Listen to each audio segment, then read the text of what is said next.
Okie dokie, I think we are good to go. Hello, everyone! How we doing tonight? I hope everybody is doing well on this fine Saturday evening. Who we got? Maddie, hello. Mikey Mike, hi. Kyogre, good to see y'all. Toby, hi. How's everyone's week? I hope y'all had a good one. We're what, getting to near the end of June already? Man, time is not real. But yes, we are here for more Antebellum Lockdown, Chapter 3 Daily, specifically. Took you long enough? Girl, it hasn't even been 10 minutes. And don't even start with me. Oh, we miss Molly? Dude, don't even...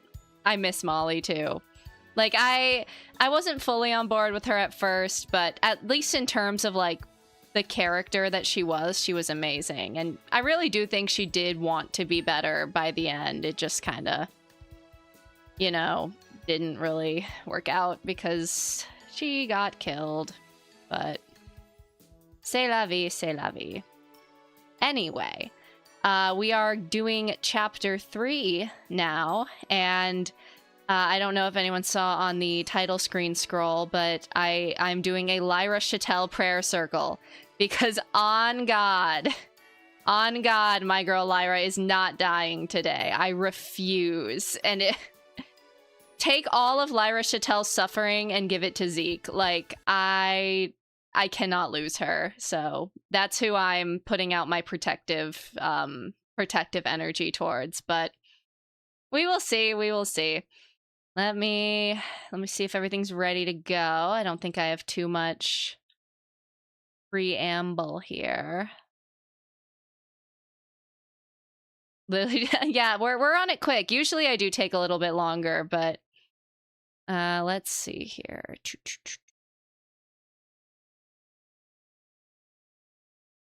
I know the reason I'm making such a big stink of this is I kind of have a bad feeling about Lyra's odds, and so I'm like crossing my fingers so hard. All right.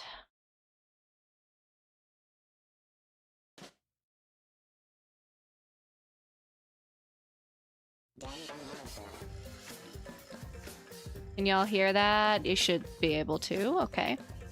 Power of Fury. Exactly. It's Pride Month. Rip. You wouldn't kill Lyra during Pride Month. Surely, I say, as if like half of this cast isn't somewhere on the LGBTQ spectrum. Everyone will survive. Surely.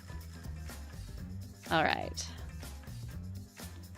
Volume should be okay for y'all, but you are welcome to tell me if not. All right, we're gonna go from Chapter 3. Daily. The Curious Case of... Take 1. It's a little loud, maybe, but we'll see when we get more voice lines how it ends up. Sorry, I'm just trying to move my camera to be in a good spot here.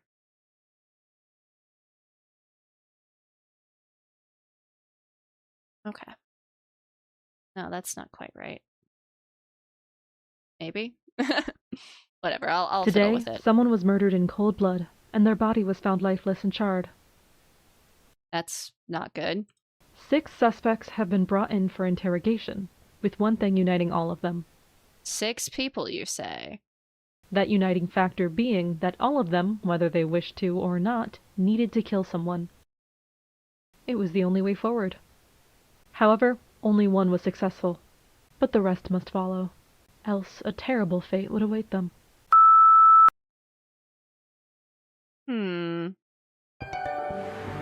Okay, wait, so someone got, like, burned to death, and then did we, like, get out? Like, it's gotta be the other 6 people, right? Assuming that tape, right, is, like, talking about the killing game. I assume the burn person is the victim, and then, like, everyone else are the suspects? Okay, I follow.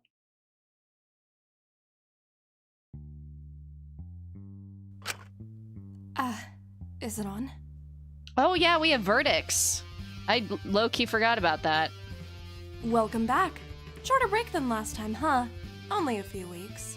Rip's speed is, like, genuinely so impressive that they're able to, like, make this at.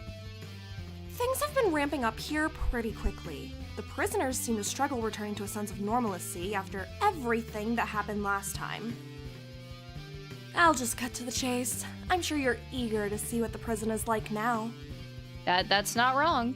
Let's start with Prisoner 03, the first you voted on out of the trio, Ezekiel Elias. Okay, I'm trying to remember what I said. I think I said Zeke Corrupt. Oh.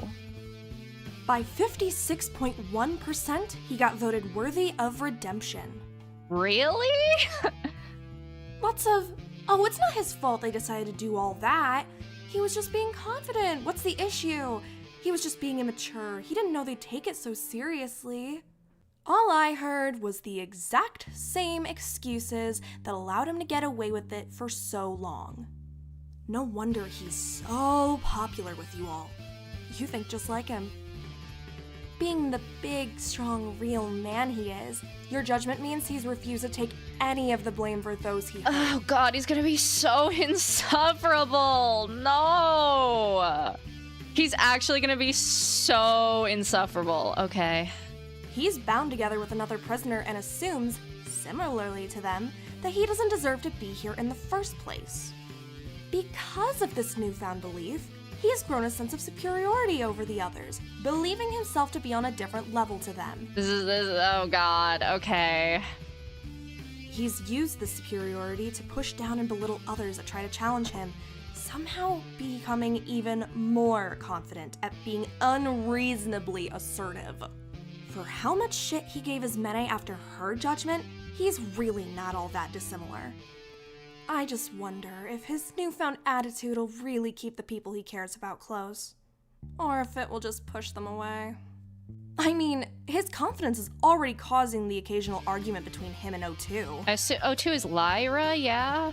Seems like he's Yeah, it's intent on Lyra. keeping her alive no matter what, even if she ends up hating him in the process. He'll keep what he cares about close, even if he has to grab onto them so tightly they bruise. How insecure and pathetic. But moving on from him, next we've got Prisoner 06, Alora Elenis. She's become quite controversial these days. See, Alora's an interesting case because, like, in terms of her crime, yeah, it's pretty bad, and I would probably go corrupt on it. But this isn't just a question of, like, do you think the crime was bad or not? It has, like, effects on them in the story, so I feel like you can't always vote just based on the crime alone. You need to consider the, like, greater narrative consequences it could have in the specific killing game situation we're in. And I don't know if, like, cutting off our medics' resources is the greatest idea, even though, like, I do agree. I think the crime is not worthy of redemption. I don't know. Well, we'll see what people went with. I could see this going either way, to be completely honest, and I feel like it's going to be close. Despite her recent actions, it was really close with her. You seemed incredibly on the fence when it came to her. Oh, dang, it was close. But eventually it rounded out at a solid 50.6 corrupt verdict. I suppose now you've seen her true colors, you can't forgive her. It's hard for me to explain how exactly she feels about it. It's not like she didn't expect this outcome. I know for certain she'd be confused if she had gotten worthy. But even despite knowing this would happen, she seems frustrated. She seems to take the belief she already knew what she did wrong and didn't need to be punished any further, despite not really changing her actions even now. That earpiece is still in her ear. In her eyes, you were all just trying to knock down her chances of escape further. She feels utterly useless, and is getting increasingly frustrated how little she can do to change her circumstances. She is all alone now. Very few people want to step in and help her, but everyone feels obligated to at the least. She cannot afford to make a single mistake now. Which is why the fact she can't treat Asuga's constantly worsening wound is making her more and more restless. Speaking of Asuga, I'm sure you won't be surprised by their verdict. but I'll give you the exact numbers anyway. This gotta be worthy, right? Like, wasn't their crime just like tax evasion or something? Well, it was like charity fraud, yeah. Yeah, that makes sense. Surprise, surprise, Asuka got voted 71.3% worthy of redemption. It never really was a competition with them. Perhaps I primed you a little too much. To me, her circus sounds ideal, but I guess my tastes are a little unconventional. Much like Ezekiel, her verdict has made Asuka believe that they simply do not deserve to be in the prison in the first place. Although perhaps their belief holds a little more weight than Ezekiel's. Who knows? Admittedly, I'm a bit biased. Whether they're saying it out loud or not, they believe they're a little bit morally superior to everyone else here, that their decisions and opinions may hold more weight than others. And after their failed attempts to save Takiko, after feeling like they didn't try hard enough, Asuka has vowed to not just sit back anymore. Asuka is determined to take the lead and unite the group against the game, just so long as they align with her personal beliefs of what's best. Always 2 steps forward and 1 step back with that one, huh? Can't ever bring myself to hate them, though. It is a little frustrating how they won't slow down for a minute to let their wound heal, though. I feel like that could become a problem later down the line. Both their wounds, actually. Physical and mental. Despite her drive to do better, she's still never one to address a problem with herself until it's already bubbled over, huh? But I think this will either bring out the worst or the best in them. All I know is something is changing in the prison. No one has been the same since the last 3 deaths, and I mean, how could they be? Yeah, chapter 2 was rough, so... Something has to change, even if it's far too late. Everyone has to change, whether they know it or not. Does anyone else hear that ominous bell tolling? Courtyard. I found the prison so quiet without you. Hold on, let me grab my...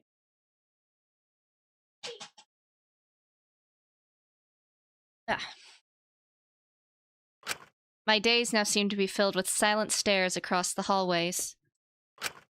Bits of small talk with those I hadn't burned bridges with. Small connections that were quickly ushered away when their real friends came back. In my loneliness, I found myself against longing for the past. There's a book I think you'd have liked. It had that all-consuming love you always seemed cursed by. In it, the protagonist digs up his lover's grave to try to see her again.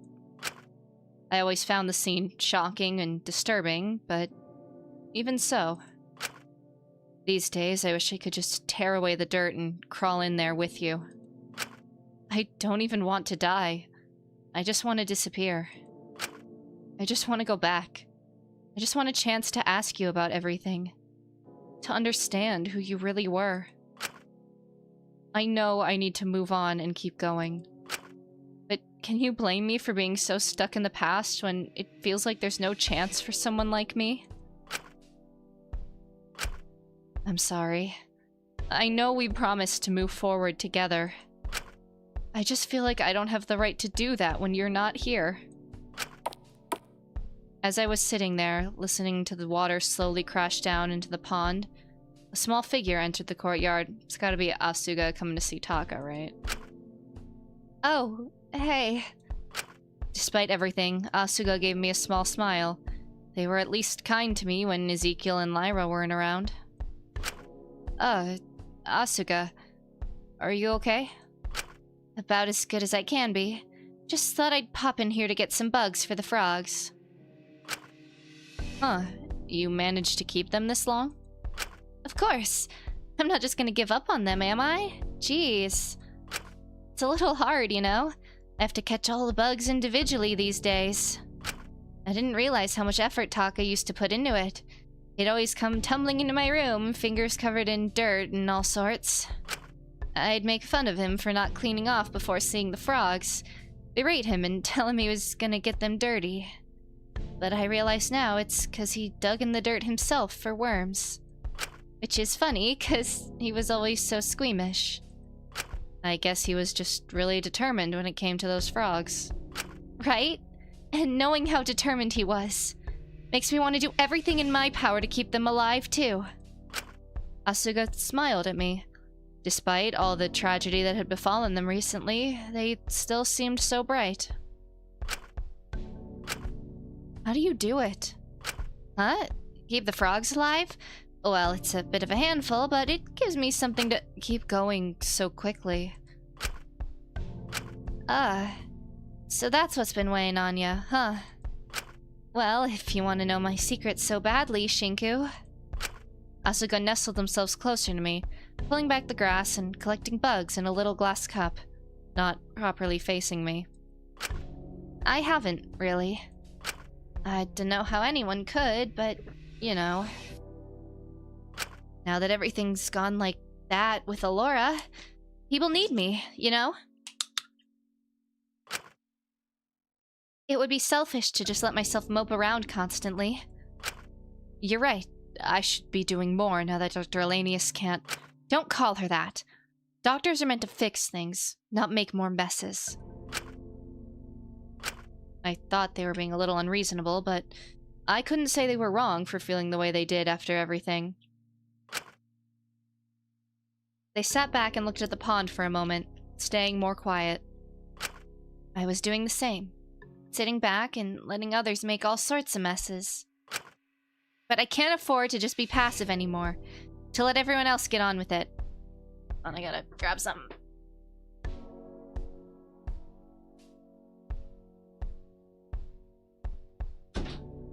Okay. That's exactly what caused Kiko to... So, if I'm really not meant to be here, if the way I ran things before wasn't really wrong at all, then I'll just have to do it again here. See, the problem with this is they always take it to, like, the most extreme circumstances. If they get voted worthy of redemption, some of them take that as being like, oh, well, I was never wrong in the first place. And that's not what worthy of redemption really means. It means, like, they think you're worthy of another chance, that you're not, like, irredeemable, essentially. But a lot of people in this game tend to take that as, oh, well, that means I was right all along. Are you sure that's gonna do any good? It'll do something, and I can't live with myself if I do nothing again. That wouldn't be fair on anyone at all. The least I can do now is keep moving and just try to do something. It can't be entirely too late. I feel like if I did anything at this stage, it would be too little too late.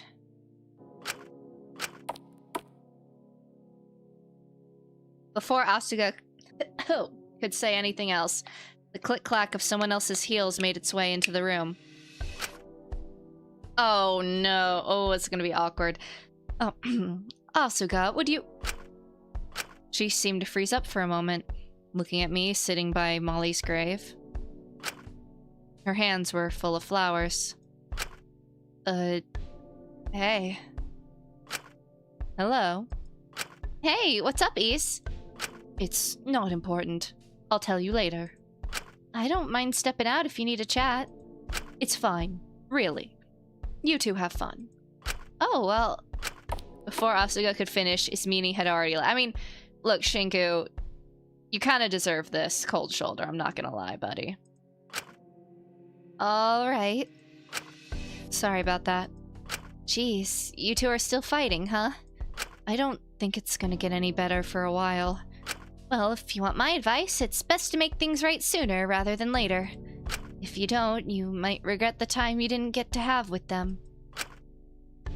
I'm not gonna intrude on what happened between the two of you, because I think that sort of thing's for you to sort out.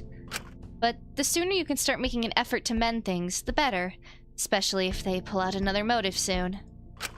It's up to me to make the first move here, though. And I don't think she's in any state to accept anything I have to say right now. Well, even if she isn't, at least you're trying to make an effort. No one can fault you for that. I don't want to somehow make things worse. It feels like no matter what I do, even if I have good intentions, I end up just messing things up. I don't want to make things completely irreparable if they're not at that point already. You're pretty silly, aren't you, Shinku? Huh? Sounds to me like you've spent more time thinking of excuses as to why you don't need to start making steps to resolve stuff than you've spent thinking about what those steps could even be. I get it. I do. When stuff pops up like this, it can be very easy to just kind of hope it resolves itself on its own. But things don't really work out like that. And trust me, you don't want to do too little far too late. I suppose I don't. Besides, you've already got something that'll help you make things right with her. And what's that? Before Asuka could answer me, two figures made their way into the courtyard. They're two new friends. Oh, Asu. Ah, Z, Lai, hey. You managed to get the bugs, or do you need a hand? Nah, I got it. Don't you worry. The three of them have been hanging out since the last trial. I couldn't say I got it, but I was in no position to judge them. In part, I was just jealous. What, you hanging out with Sam now? We were just having a little chat. Nothing huge. That to say. I don't know about you, but I personally wouldn't want to be all touchy-touchy with someone so close to Taka's killer. Well, I mean, like, someone's gotta feed her. I mean, do we really have to? You can't be serious. Hey, as far as I'm concerned, according to this game, she should be dead right now. She just lucked out that Takiko beat her to the chase.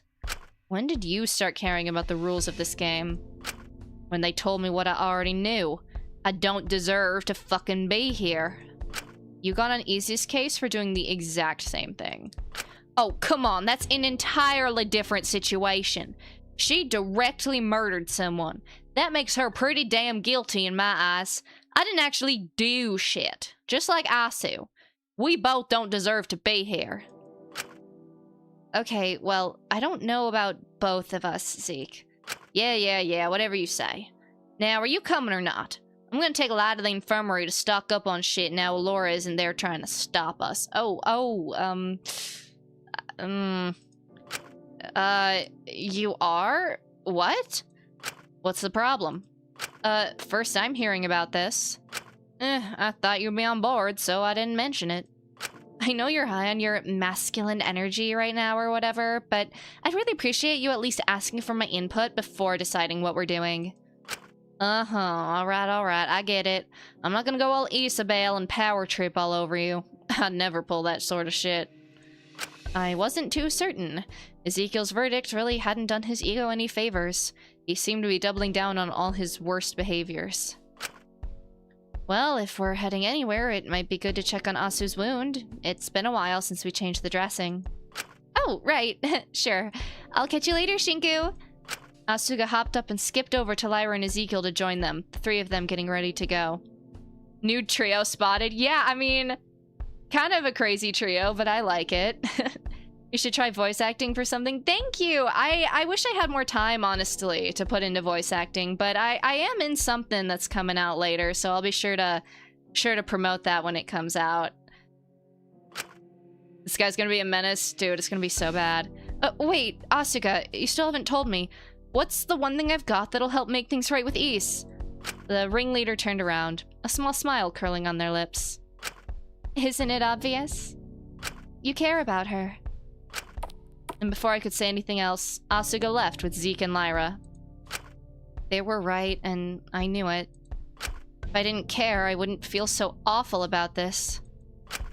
But if it was that simple, then... Oh my god, what are you doing here? Boo, tomato, tomato. He got that, he do have that drip though. He have that on. I gotta say, quite drippy. She's right, you know. Oh, great. What do you want? He liked to come here a lot when I was mourning Molly. He liked to torment me over it. Guess it made good content for him. Just thought I'd check in on you. Is that such a crime? Lovely flowers, by the way. Like usual. He picked up one of the pink blossoms I'd left on Molly's grave, absent-mindedly plucking the petals off it one by one. I felt my fist clench up at the sight of it. You leave her a lot of pretty flowers. Spare her a lot of pretty words while she's gone. Guess it's nice seeing you take some action, even if it's far too late now. But if someone saw this lip service you gave to a brick wall, You really would think she was an angel. I don't care if she was a complicated person. She was still my friend. Seems to be pretty selective who you do and don't take that mindset with, huh? Oh, don't give me that look, kid. It's hardly a crime to have your biases, is it? He left one petal on the now almost empty flower and dropped it onto my lap. Fu acting as if, like, Molly dying isn't indirectly his fault for putting us all here. It only really becomes an issue when they blind you. I looked at that final petal, trying my best to bite my lip, to stay silent, to not humor him. Oh, he got the wine glass. Or if you don't have the guts to take a stance and step up to defend them. You don't know anything about me. I wouldn't need to. I could read you like a book with how you've been acting. Now get up. The doc is waiting for you in the canteen. Right. I said I'd make her lunch today. I'm sure you're eager to fill that empty part of you with something new. Seeing how vulnerable she is right now, she must seem like a perfect opportunity to step in and play the savior too, huh? Don't say it like that. It sounds gross. I'm just saying it as it is. If that's gross, kid, then maybe you yourself are gross. This feels like pot calling kettle, Fu. I'm just trying to be kind. For her sake or yours. I stood up, walking away from the grave. I shouldn't keep her waiting. Fu's eyes stayed on me as I moved to the door, saying one last thing as I left. Don't make it 3 for 3, kid. That's crazy. That's crazy. I wanted to hurt him. You know what? That's valid. I never thought I'd say that about something Shinku said, but that's valid. Let's all hold hands and kill Fraud Wang. So true. I mean, I wouldn't say fraud necessarily, but I made my way over to the canteen. He'd been right. Dr. Elenius was waiting for me there. I prepared what I could and sat down to eat with her. Sorry it isn't much. I'm really not too much of a cook. It's fine, Kutsuki. I'm just grateful you made it in the first place. Well, I'm not gonna let you starve, am I? I suppose not. But I wouldn't put it past some of the others. They can say what they like. I know even if they despised you, they wouldn't let you slowly die like that. I'd like to hope they were that sensible. I watched Dr. Elenius poke her food with her fork, not taking any proper bites. Sorry, did I make something you're not a fan of? No, of course not. Not at all, Kutsuki, it's just... Admittedly, I don't have much of an appetite these days. I mean, how could she? Is something the matter? What a stupid question. I knew what it was. It's... well... not being able to assist with anything since my verdict.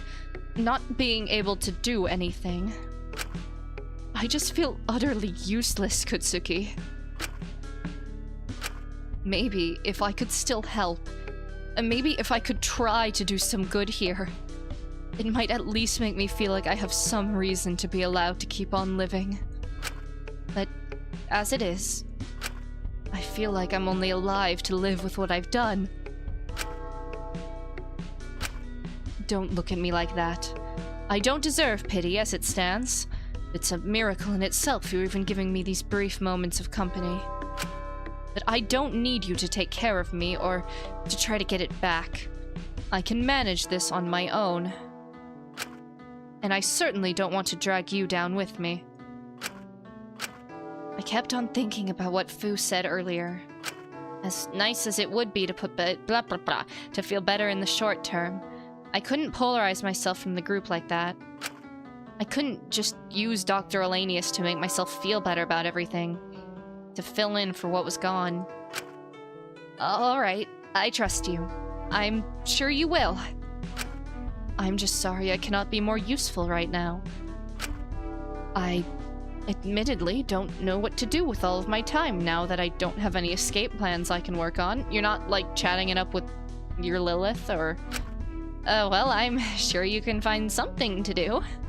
Just maybe... I knew she was smart. I didn't want to coddle her through this character development? Dr. Elenius, why are you still wearing that earpiece? You know what the others will think. It's all I have left. Doesn't that mean it's all you have left forever? Oh, I can't read. Doesn't mean that it's all you have left forever. You know that as well as I do. I'm sure you can find something better to do than keeping yourself trapped in the past like that. I hardly think I have the right to move on. If I tried to keep going and moving, I'm sure someone would have something to say about it. I shouldn't even be alive right now. I think people would get frustrated if I gave myself the opportunity to be happy again. They must think I don't deserve it. If I started giving myself grace and taking those steps, they might think it's too soon. They might think it meant I didn't care about Taka at all. When, in reality, I did what I did because I saw how awful it could be to keep someone alive against their wishes, to keep them in that agony. I thought I could make things right this time, that I could let him go if I really did care for him. And I truly, really did. See, I do believe her. It's a fucked up mindset to have, but I do believe she did care for Taka. It's just best for now if I don't give myself that chance. The others would only really be satisfied if I stayed miserable and guilty for the rest of my life. They want me to be punished. I think they'd prefer you to grow and change than be stuck as being the person doing the same things that caused you to hurt others in the first place. I know that, logically, but I cannot understand why you're giving me this much grace and patience. Especially after what I did to Taka. It doesn't make sense. Well, you talk to imaginary people, and that doesn't make much sense to me. So I guess we don't both make much sense. She gave me a small smile. Huh. I guess we don't. I rose from my chair. I'm gonna give you some space, Dr. Elenius. I don't want you to feel pressured to eat if you're not in the mood. But give yourself that chance to do better at the very least. You're not a really, truly awful, irredeemable person, no matter what the others say. I don't think you can say that so confidently. If you were, I doubt you'd be feeling such overwhelming guilt like this at all. I suppose I wouldn't. If I do try again, I need to do things right this time. I can't make another mistake. I can't afford to. And I'm sure you won't. I left Dr. Elenius in the canteen to eat her lunch, returning back to my cell. I couldn't solve things— oh, shoot, sorry. I wasn't sure how to feel about her after everything. But I really hoped she could do better. Or at least that she'd give herself the chance to live again. And I needed to give myself that chance, too. I also don't think Shinku is, like, an irredeemable bastard, either. I mean, I guess we need to know what his crime is, but... he's definitely very flawed, but I don't think he's, like, past the point of no return in terms of anything he's done that we're aware of. That could change later, but... Alright, we're free timing it up. Alright, who do we want to go to?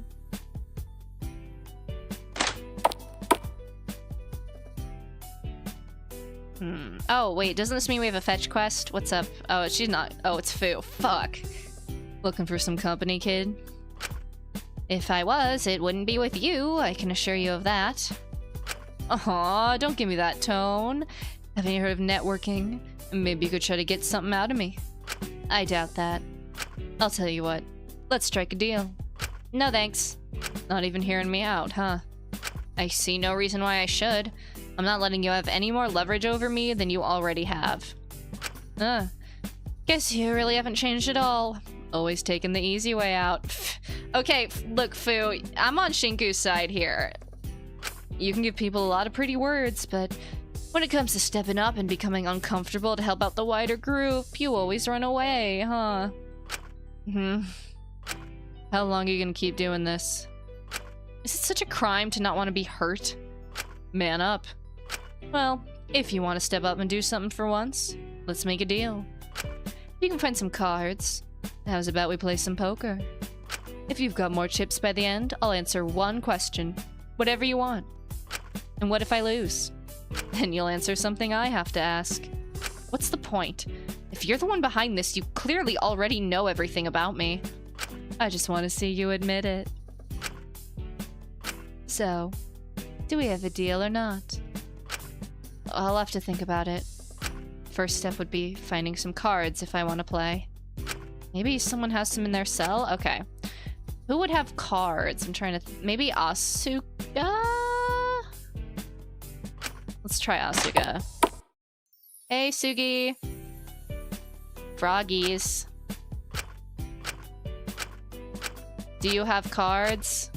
Or do you want to do a free time with me? They're looking a bit fat is crazy. I gotta say, I'm not doing this free time event anyway, so... Oh, no! Get it off! Get it off! What was that for? That's what you get for saying stuff about them. That was completely uncalled for. Besides, they are. So what if I am spoiling them a little? I thought you liked the— Oh! Oh! Woo! Asuka! Let him get up! I mean, there's nothing wrong with that, but whoo! I'm just gonna leave you to it. Walk away, walk away. You know I'm right. Don't worry, woman the frog. You're just a little big boned. Nothing to worry your silly little frog head over. Okay, we're gonna leave. That was... Ooh, man, I don't think Mint would have cards. Molly, I doubt it. Damn. Fu, I mean, maybe they're in... Imagine they are in Fu's cell. That'd be crazy work. Poker table? They're really feeding his gambling addiction. Lay off the beer. Okay, I don't see cards.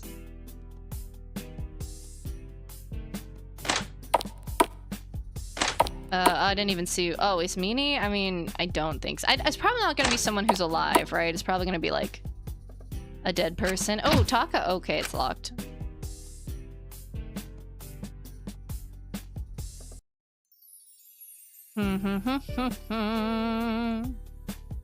Takiko, I doubt it. Dracul. Oh, Dracul might. It's also locked. Damn. Alora, doubt it. Who has cards? Zeke, I also doubt. Lyra, maybe? I don't... Like, her cell's stripped, so...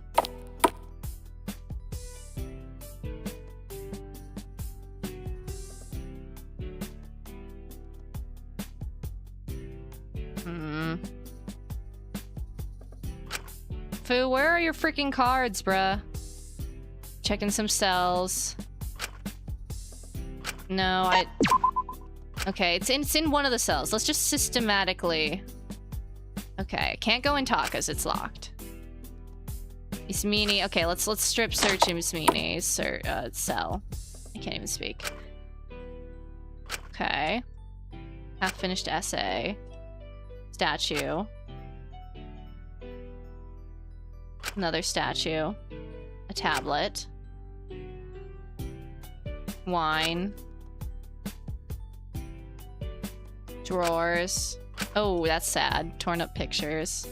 Can't get over there. Okay, I don't think... What is this, a fireplace? Yeah, okay. Not here. Alright, let's... Business proposals. Cigarette butts. Beer. Office chair. Tree. Books on theology, sure. Cabinet with alcohol. Woman, a slot machine.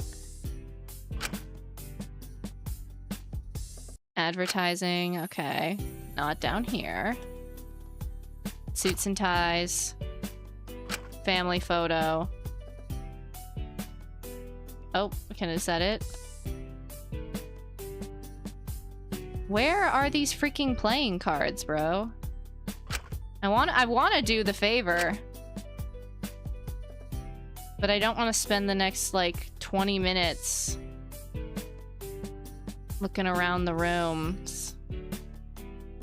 Okay, chat, just tell me where they are, high key. I don't want to search every room. I'm fine with it. Just tell me where they are. I'm sure someone knows. In the meantime, running around at the speed of sound. Whee!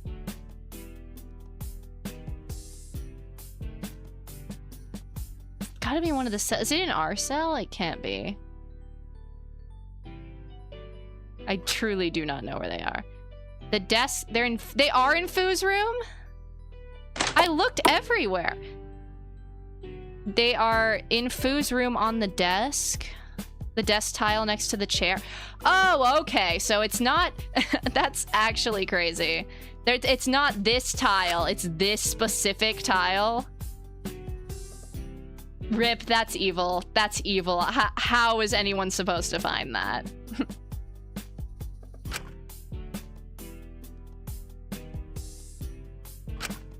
There's a phone number. Okay. Oh. Okay, well that's something I'll have to translate later.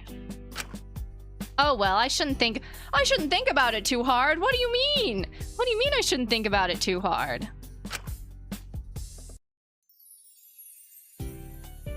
It's like an important message on the Mastermind's playing cards. And Shingu's gonna be like, I'm sure it's not important. Bricks in this guy's brain. I got it, I got the cards. Well, color me impressed. Maybe you do have a bit of a spine. Let's skip the preamble. The sooner we can get this over with, the better. Someone's eager, huh? I'm surprised you even know how to play poker. Well, I, might need a little help with that part. What are we doing, like Texas Hold'em, or...? You really are something, kid. You know that, right? I do like you a lot. Ooh, I don't like the way you said that. I can't exactly say the feeling is mutual. I settled into Foo's cell, and he explained the rules of poker to me. I didn't really get it at first. I got scared pretty quickly and folded fairly easily. But I eventually got a grip and tried my best to focus. If I was able to win, I could get some incredibly valuable information about this game. I needed to do something for the others. Queen of Hearts, Queen of Diamonds. Ah, I got higher that time. Huh, you're getting better at this, kid. Surprised you didn't fold after I put in that much. It threw me off for a moment, but I was more shocked you did it in the first place. It seemed pretty impulsive, not fully thought through. Did you think you can throw me off? Maybe. But I'm pretty good at making bad, impulsive decisions that I go on to regret later. That gambling mindset. If you go all in, win or lose, you can at least shrug it off and say you were just looking for a rush. If everything doesn't work out, at least people can commend your confidence at the end of the day. Won't make you look any weaker. That just sounds like you've got a problem. Ha, maybe a few. But I gotta say, I'm impressed. I thought you'd fold for sure. I can't just keep folding and playing it safe. Otherwise, you'll chip away at what I've got until I really have nothing. Something themes. Want to make this one our final match? At the stage we're at right now, it could go either way. So, I think one more round would be a good tiebreaker. We're gonna get our ass beat. There's no way we're winning this. I mean, sure, but I don't think it's going to be a very fun game. What do you mean, kid? Where we're at, if either of us fold now, it'll just guarantee the other wins no matter what. We're pretty much even, so it doesn't matter how much we put in either. There's kind of no choice but to keep going until the end here. Is that so? At this point, it isn't playing a game. It's just a test of luck. Well, it practically already was before. But there was still something more to it. Guess if you're really skilled. But at the end of the day, if you're dealt a bad hand, there's only so much you can do, huh? Something, your motivation, something, backstory. but you can't make the other person see that, or they'll realize you're not going to win. Bingo. Exactly. Then I'll go all in. All in? Your hand can't be Till the that end? bad. No, that wait, that's not how it using my goes. own impulsive strategies against me. All in was, I think, Hyuna? It's been a while. It doesn't matter what I bet at this stage. No matter how little or how small, this comes down to luck now. Which is strange, because why would you set this up in a way you couldn't manipulate it to win? I told you, kid. I'm an honest man. I wouldn't do such a thing. Loud, incorrect buzzer. Very loud, incorrect buzzer sound. I'm an honest man. Insert the flashbacks. Insert the montage. Don't lie to me, you absolutely would. So that just begs the question. What are you actually trying to do here? Maybe that can be your question if you win. Well, I'll match you. All in here as well. Didn't learn from the first time? You said it yourself. What else can I do? Okay, we have what? We have Queen of Hearts, Queen of Diamonds. So, God, it's been so long since I played poker. I don't know what beats that. We braced ourselves and turned over our cards, presenting what we had. I didn't have anything great, but... Well, would you look at that? Huh? You got 3 of a kind. Oh, I couldn't see our whole hand. LOL. That's barely anything. Good compared to mine. Only a pair? Yeah, I was gonna say 2 of a kind. He looked at his cards. He only had a pair. Wait, so You won, kid. Congrats. Thanks, but it doesn't feel all that significant when it's just out of Who luck. cares? Excuse me. Who cares, bro? Take the win. Now, what exactly did you want to ask? Anything in the world. I'll answer it truthfully. All right, Shinku, don't blow this. Don't ask something stupid. Admittedly, I hadn't really thought this far ahead. I knew I needed something I could tell the others, but I mean, the default question is kind of just like, why are you doing this? You know, like, why are you doing this to us? Or like, what's the point of the death game? Something like that. I want to say you could almost ask, like, how do we escape? But I feel like he would just be like, LOL, you can't, or something. We'll see. We'll see what he asks. I couldn't think of what would be useful now I was actually here in the moment. I just thought of like 3 good questions, Shinku. Come on. So I just... Oh, Shinku. Okay. Don't blow this for us. So I just asked the first thing that came to mind. When will this all stop? Stupid question. Stupid question. Very stupid question. How many more deaths do there need to be before they'll let the rest of us go? I mean, I guess that's an okay question when you word it like that, but...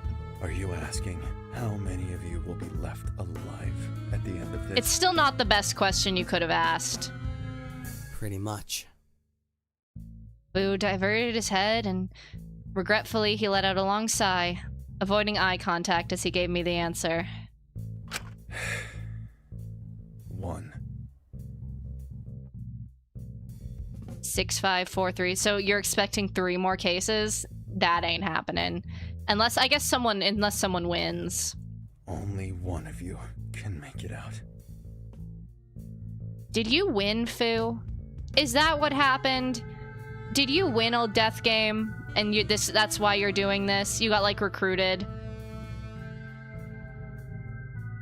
You were the sole winner of your last one? Maybe it was horrible to not tell the others what I'd learned that day. But telling them that would have diminished what little hope still lingered between us that we'd all get to leave. It might lead to more killings, and I couldn't let that happen, no matter what. But it just put into perspective just how much more loss was to come. Well, joke's on you, Shinku. I have meta-knowledge that there's only like 2 more chapters. I was headed off to the showers that evening when I was stopped. Hey, come to the canteen. Mono Neko called a meeting. What? What about? No clue, but it's Mono Neko, so I'm gonna take a guess and say it's bad news. I'm guessing, like, the motive, maybe? Already? Yeah, but compared to last time, I know, it's insane, but I think they're trying to get the ball rolling faster this time. What, do we not want to have another, like, 10-hour daily life? I just hope it isn't something bad. The last few minutes have only really been manageable since Dr. Elenius took the lead on managing us all through them. I don't know what we're gonna do now. People won't let her do that this time for sure. Well, it's not like we can't take the lead and be sensible ourselves if needed, is it? I suppose not. I followed Lyra into the canteen where everyone else was already gathered and waiting, a tension lingering amongst us. We knew what was to come. Shinku, you got the memo? He was a little slow on the uptake, but I got him. Is that everyone? Guess so. It just feels like there's so few of us now. It's strange. I mean, we're still over half, right? We had, what, 13 at the start? Well, go figure. There are a lot less of you. You should feel lucky, really. You made it this far. I'm just excited to see who our final five will be. I'd say you're fucking sick, but we figured that out long ago. I'm just a little confused. This feels quite early for a motive. Is it gonna be like you know how the Funhouse in Danganronpa 2 was an environmental motive, so we had to do it early? Probably gonna be something kind of crazy like that. Or it's gonna need a lot of days. Who said anything about a motive? Or not, okay. Oh well, we just assumed. Okay, well, you're right. But you didn't have to say it aloud. Where's your sense of suspense? Timing? Mystery? Ah, jeez. With how everything's boiling up around here, we figured it'd be best to implement it sooner rather than later.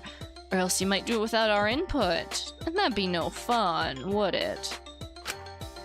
Be a lot less expensive on your part. We're willing to take a few monetary losses to increase viewership. Stonks, baby. So you just want as many eyes on this as possible. Absolutely. It's basic media production. I just hope the next motive isn't anything too shocking to try to facilitate that. Well, you know, sex and violence sell more than anything else at the end of the day. Don't give them ideas. We thought we'd do something a little more personal this time, you know? I mean, you all have such bright ideas on how to run things here. We thought we'd put a bit of the control in your hands. Oh? And even the playing field here. After all, someone has a little bit of an unfair disadvantage right now. You mean all the corrupt prisoners? If they didn't want that disadvantage, maybe they should have not, you know, been such an irredeemable piece of shit. But we've decided to level things out. We'd give someone a bit of a promotion. A promotion?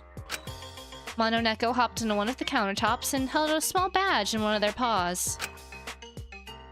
Oh, a warden badge? Ta-da! This is a warden's badge. It's what'll allow one very special prisoner to start making some changes around here. Oh my god, it's the Stanford prison experiment. That's gonna go terribly. What kind of changes? First and foremost, it allows you to circumvent any limitations of your verdict. Or, well, some of them. I guess what, that would only affect Alora? Is she the only alive corrupt prisoner? Secondly, you'll be given access to some equipment, namely some handcuffs and a master key. The master key will allow whoever is selected as warden to lock one room at a time. Okay. They can use both these tools however they wish to enforce whatever way of life they want to impose onto the prison.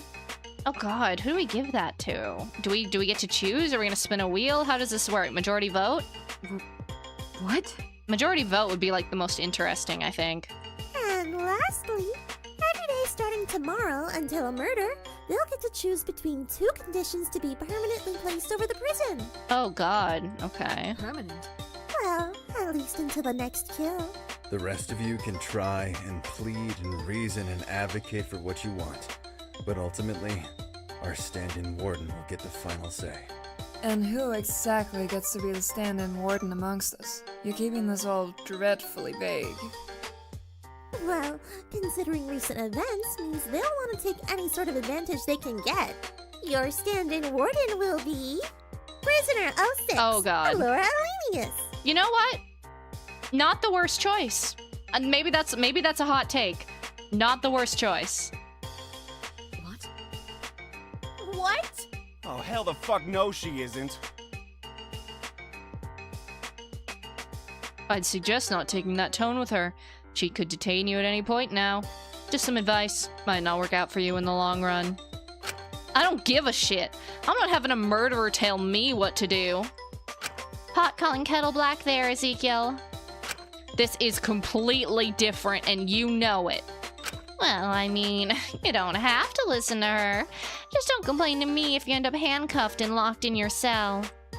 I'll not be doing anything of the sort. I think you'll surprise yourself. This is bullshit, though. Why is she being rewarded for murdering someone? That makes no sense. I'm not entirely opposed to this, but aren't your viewers going to be upset she can circumvent the verdict they voted for? It was so close. Who really cares? You cared enough with me, and I was even closer. Takiko was pretty damn close, too.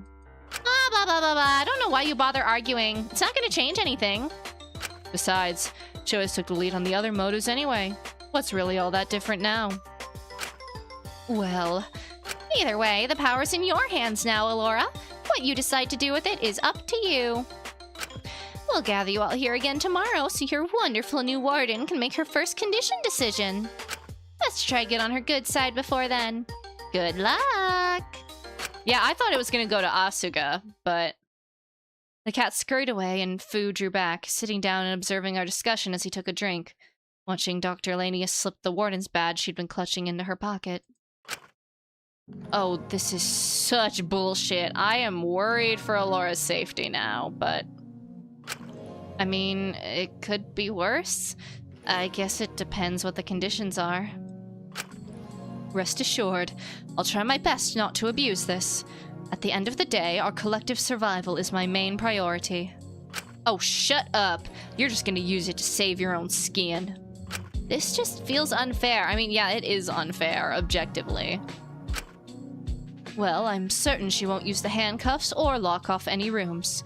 At the end of the day, regardless of what you think of her, I'm sure she understands how much abusing this could place her own life in jeopardy. I'm more than aware. But, in actuality, I believe this motive could help our survival. I'm not sure I follow. If Fu was correct in asserting that all previous escape routes and plans were always going to be fruitless, then it's not worth continuing to pursue those. Instead of trying to find an escape route before someone kills, we should focus on making sure no one kills in the first place. I mean, yeah, duh. And this position grants me all the necessary tools to minimize the chance of someone killing in the first place. If it all works out, we should be able to maintain our survival until a rescue party comes. It's been a few months. I don't think anyone's coming to save you, Tuts. I'd rather wait and see than have anyone else die. And how exactly do you plan on preventing that without going all crazy control freak on us? Because there's a real fine line here. Too much control and someone's bound to snap on you eventually. That's a risk I'm willing to take. At the end of the day, I want to prevent any more casualties above all else. If that means further tarnishing my reputation or making controversial choices where necessary, then so be it. I'm not so certain. Well, let me lay down a few ground rules. I do not wish to abuse the power I've been given, but I will if any of the following guidelines are broken. Do you hear yourself? Please, wait until I've said what I wish to enforce. I'm sure many of you will all unanimously agree with me. First and foremost, if anyone is caught being unnecessarily violent toward another prisoner or planning to kill, they will be quarantined and locked in their cell. Well, I think that's fair enough. Secondly, I will be going through people's individual cells to remove anything potentially harmful. Like what? Anything that could easily be used as a weapon, toxic substances, not counting medication, unnecessary things such as hair dye. What? That's bullshit. How the hell is someone gonna kill with hair dye? Elias, I think you'll live if your roots grow out. Well, I don't personally use hair dye. My hair is naturally black. Tell that to your eyebrows, bro. Yeah, right. So, do you just bleach your eyebrows ginger, or... Fuck you, it's not ginger. It's amber brown. I really think we have bigger priorities right now. Finally, anyone who actively goes against the group and hinders our survival in any way will be quarantined or face a non-harmful punishment. Is that fair? That's pretty loose, Alora. Yeah, whoa, same brain. That's pretty vague. I'm just trying to cover my bases here. I'd prefer we hammer out exactly what you mean by that sooner rather than later, before we agree to it and you end up abusing that later down the line. We can further clarify it when we know exactly what the conditions we have to pick from are, right? There we go. Alright. Even if you despise me, no, I'm not putting these rules in place for the sake of punishing or hindering anyone's freedoms. I just cannot have another death on my hands. Also, since I can presumably now touch the showers and kitchens again, I will provide for Chatelle in terms of food, showering, and supplying her daily dosage. Oh, we're back on this bullshit again. Like it or not, she cannot afford to keep going how she is here. If we're staying here for the long term, I'll gradually reduce her dosage and wean her off them. That's the safest approach we can take, as we decided before. Yeah, whatever, sure, just don't randomly take them off me if I break one of your rules or whatever.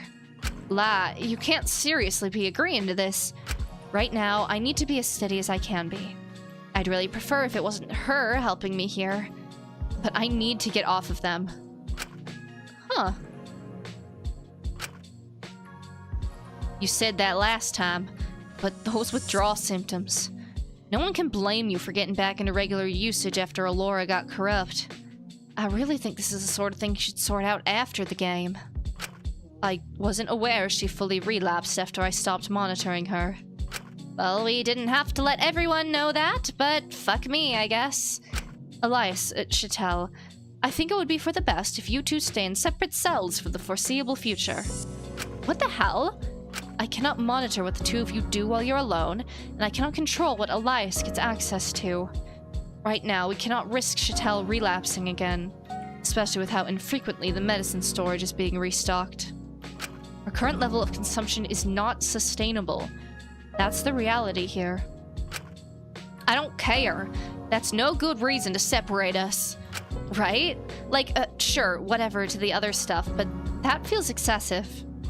You're both grown adults. I'm sure you can sleep on your own just fine. Ismini, not the time to be jealous. This is complete bullshit. I mean, if you're so upset about it, feel free to test your luck. Just don't blame me if it ends up poorly. That's your loss. Now, I'm going to quickly survey everyone's cells and confiscate anything potentially harmful. If something vital is missing, please come inform me privately later. Once again, please know I'm doing this for all our safety. Alora quickly left, her confidence returning to her a little, but I could tell she was clearly nervous as she went to survey the cells, leaving the rest of us in the canteen. Yeah, right. More like to protect herself. At least she's being fairly sensible about it. Doesn't mean I have to lack it. Give her one bad day, she'll go on a power trip, I'm telling you. Look, Zeke, like, at least it's not you. I don't know. There we go. Here it comes. I don't know why they didn't pick someone who actually deserves it. Someone who the audience has decided doesn't deserve to be here. Like me and Asu.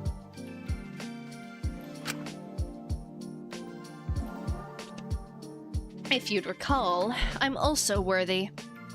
Plus, she's taken away my goddamn hair dye. Zeke, priorities, bro.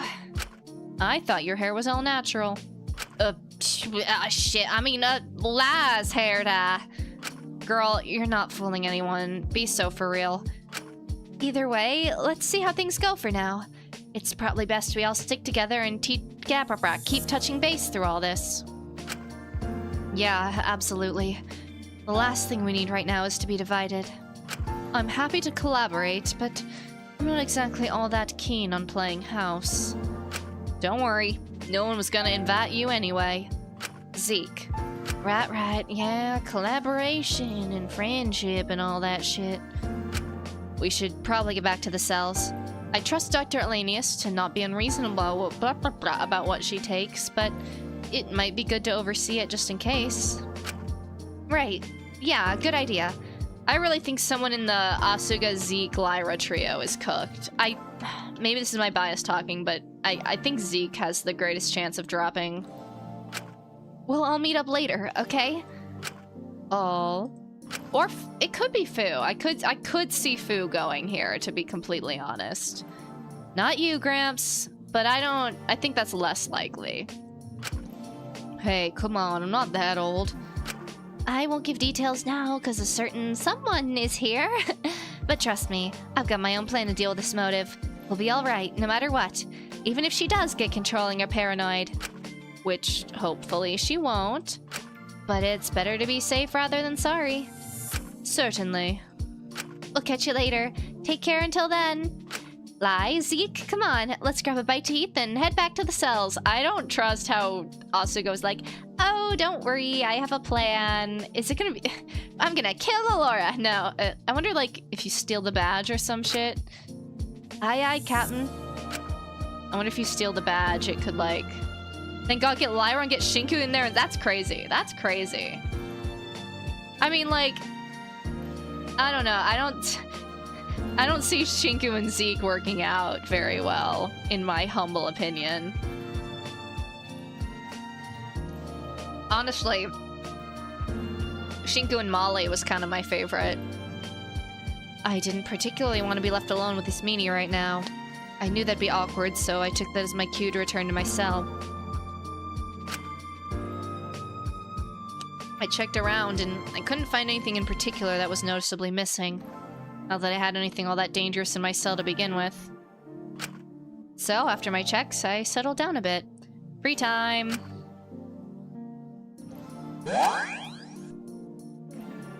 Alright, let's see. Is anyone in the lounge? I doubt we'd have two in a row, but one can hope. Whee! No, yeah.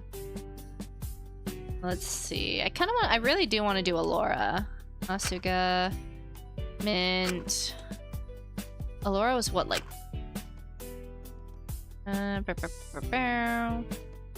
7, maybe? 6, okay. 6, 7? No. She's not here. Okay.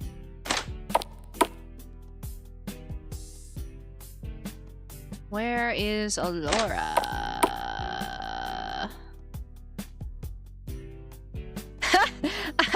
I don't think the appeal of Shinku and Zeke is them working out. You know what? Fair. That's completely fair. People want me to go see Amelia? Okay, we can do that. Hold on. I assume she's in the, like, warden area.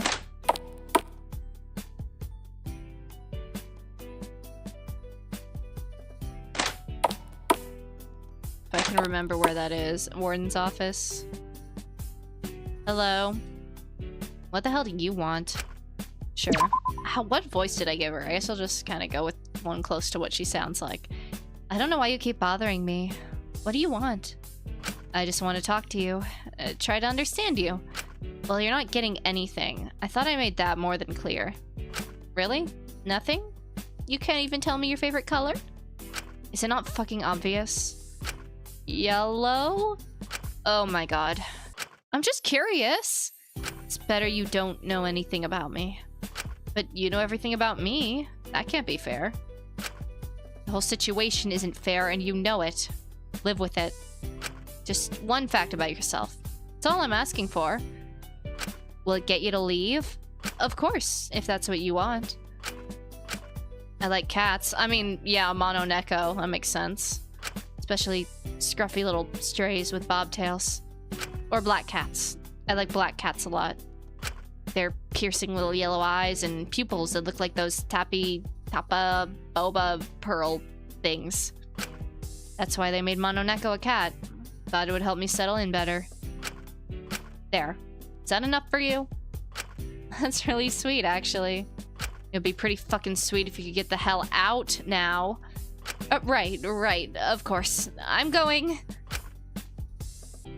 Cute, okay. Alright. Alora! Where are you? I assume she's gotta be in like a kind of a labby area, maybe?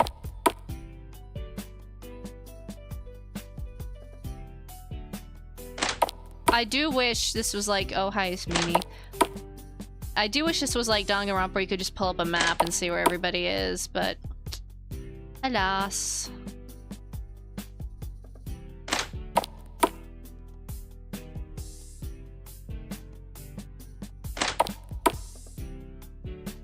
Nope, I always think that doll is a person.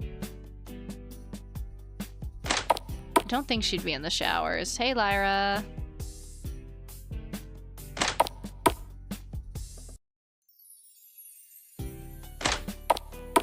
Okay, she's not there. That's the warden's office. I guess we can check the cells.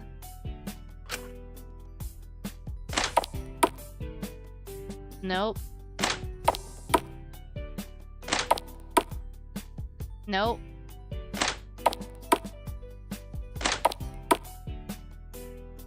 Nope.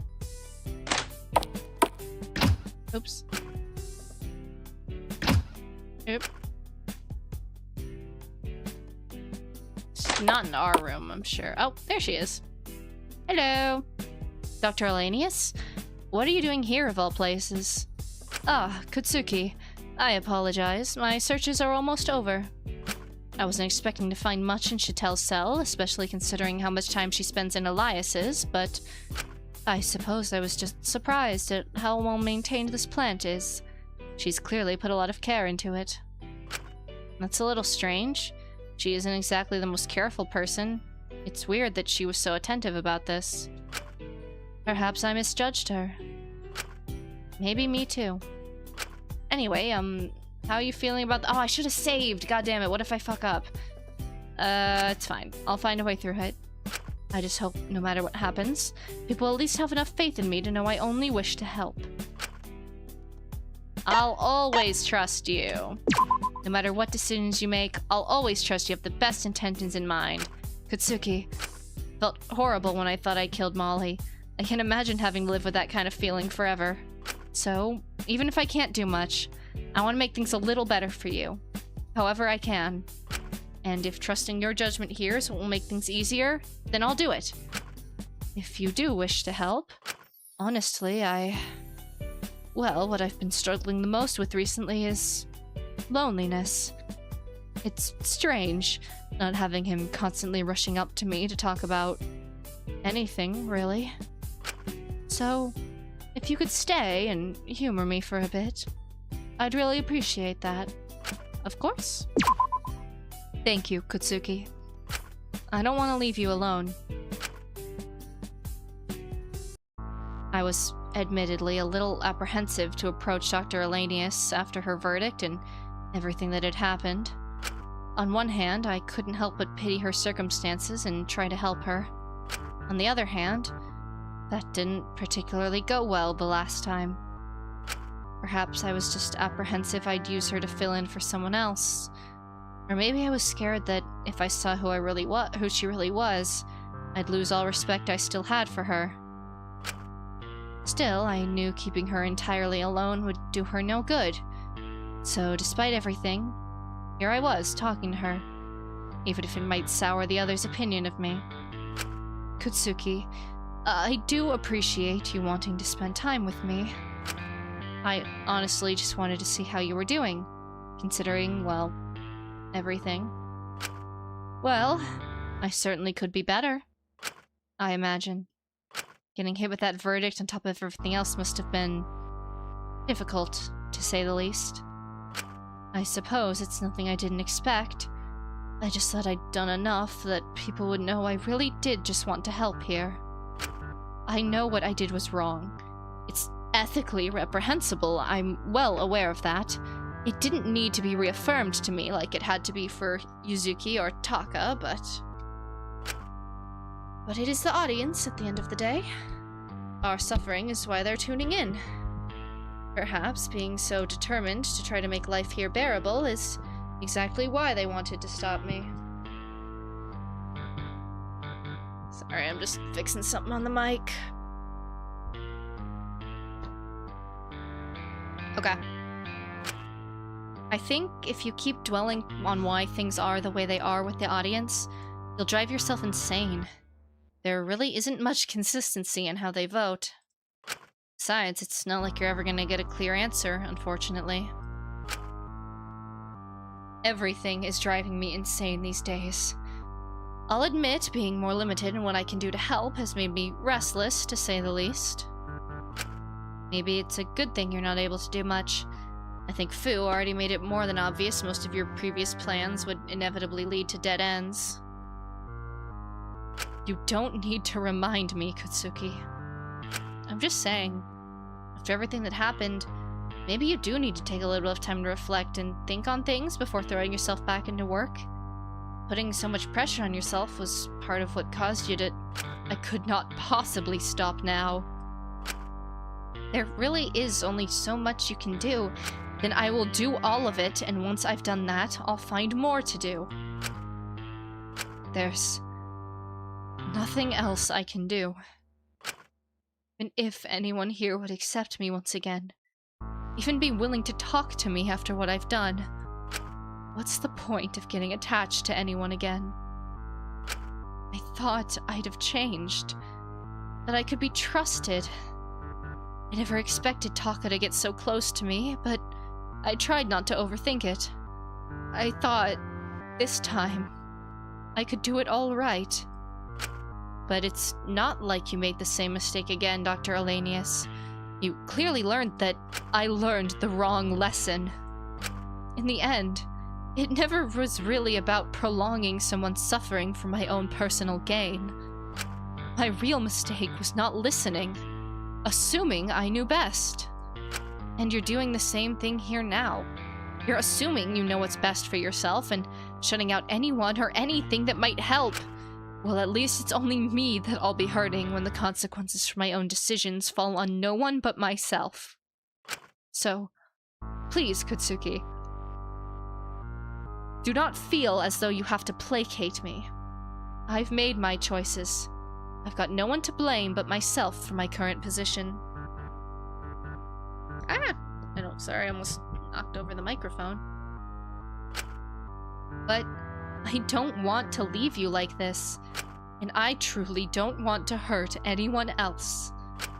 And if I was comfortable properly connecting with anyone again, who would even give me a second chance aside from you? And I wouldn't want to burden you with the sole responsibility of advocating for me.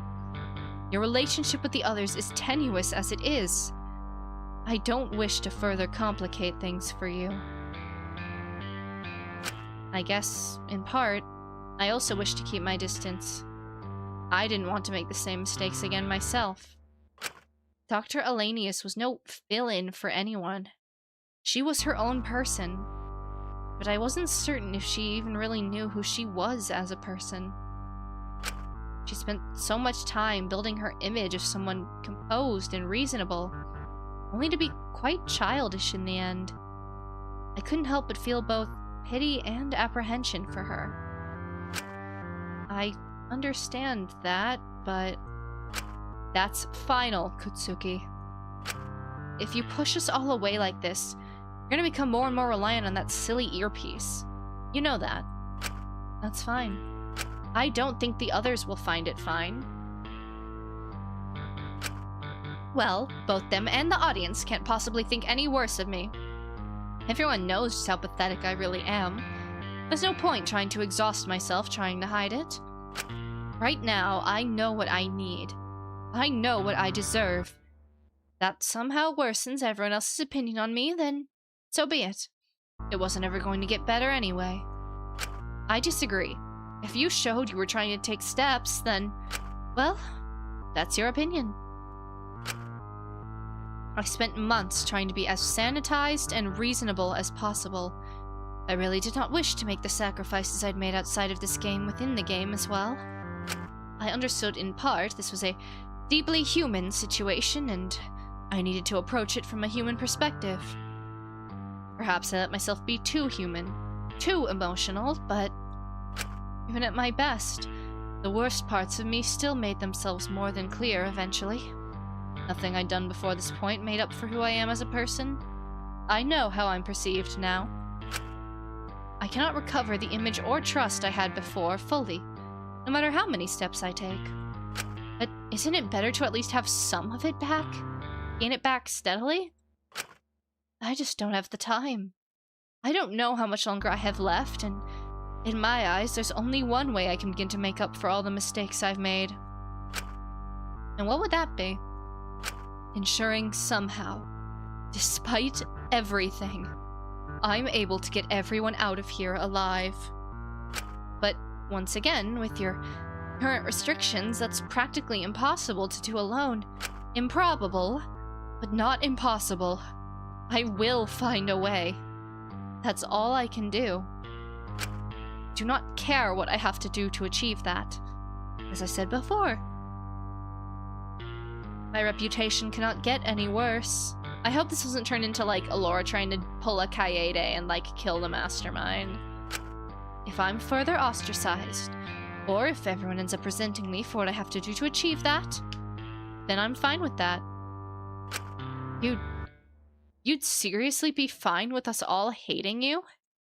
That's a cost I'm more than prepared to accept, to do at least something good here, to make up for everything I've taken. I'll stand by that until either it causes my end or helps us find an end to this. You're serious about that?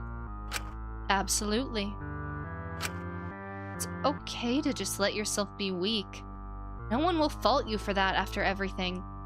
This just feels like you're overcompensating. Please, I cannot possibly overcompensate in this situation. There's too much to compensate for. But you're not going to change my mind, Kutsuki. The only reason I'm letting you know about this is so you don't exhaust yourself trying to defend me. You are not obligated to ever step in for me. I've accepted what I must do now, and I'm not going to implicate anyone else in it if necessary.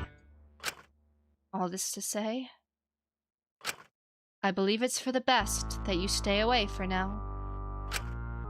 I really can't change your mind here, can I? No, I'm certain of my decision. You think Taka would want to see you like this? Stooping to the same lows you helped drag him out of so long ago?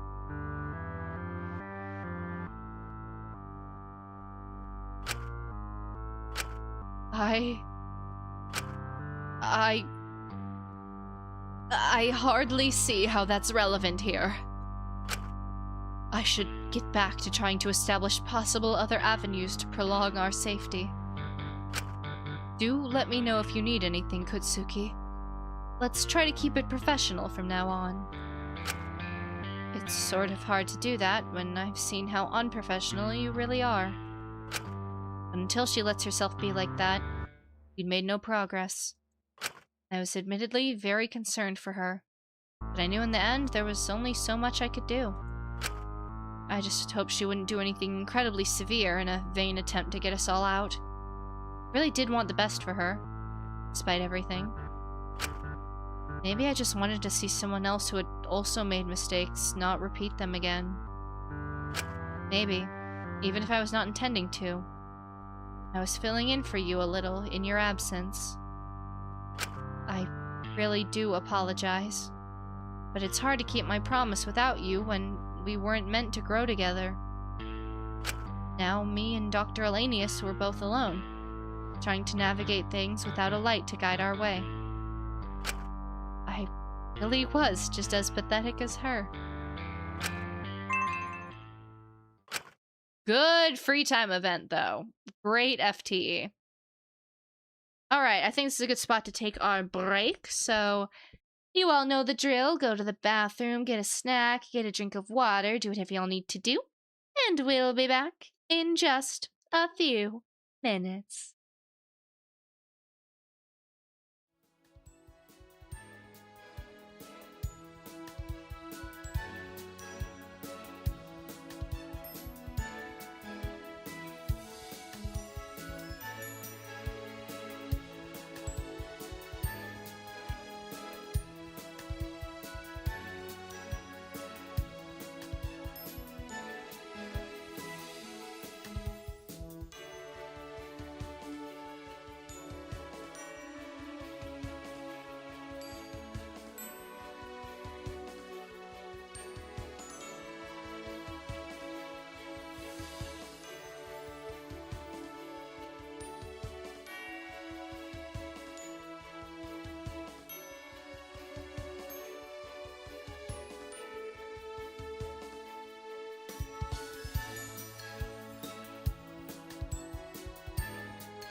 All right, welcome back, everybody. I hope you all had a good break. Let's hop right back into it.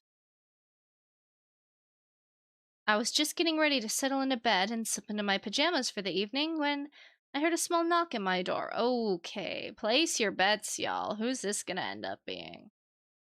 I could see it being Lyra. I don't think it'll be Alora because she said she wanted to, like, keep her distance. Or Asuka. It could be Asuka. Hesitantly, I opened it and... yeah, there... great read, great read. Asuka, can I... Asuka quickly slipped a finger onto my lip, shushing me, talking to me in a quiet whisper. Shh! Come on, follow me. Try not to make too much noise. This was probably a bad idea, but I trusted Asuka enough to hope they wouldn't hurt me. I quietly slipped into the common room with Asuka and tiptoed up to the stairway hall while the others, minus Dr. Elanius and Fu, were waiting. Secret meeting. Still, I don't know why I had to invite him of all people. Zeke, I told you already. We all need to be in this together if we're gonna get through this. We're all in this together. She's right, you know. I know. I just don't want to cap off my already shitty day with charity work.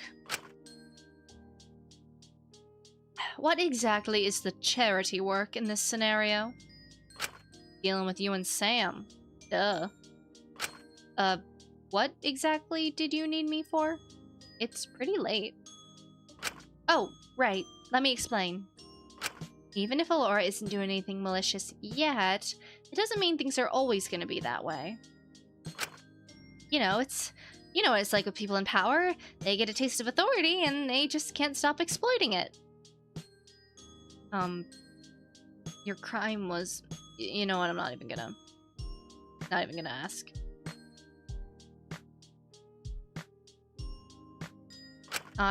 Yeah, I was gonna say.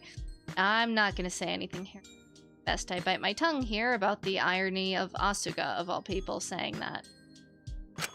And if she's smart about it, she'll try and keep us divided to make sure we don't feel like we've got enough support or manpower to go against her.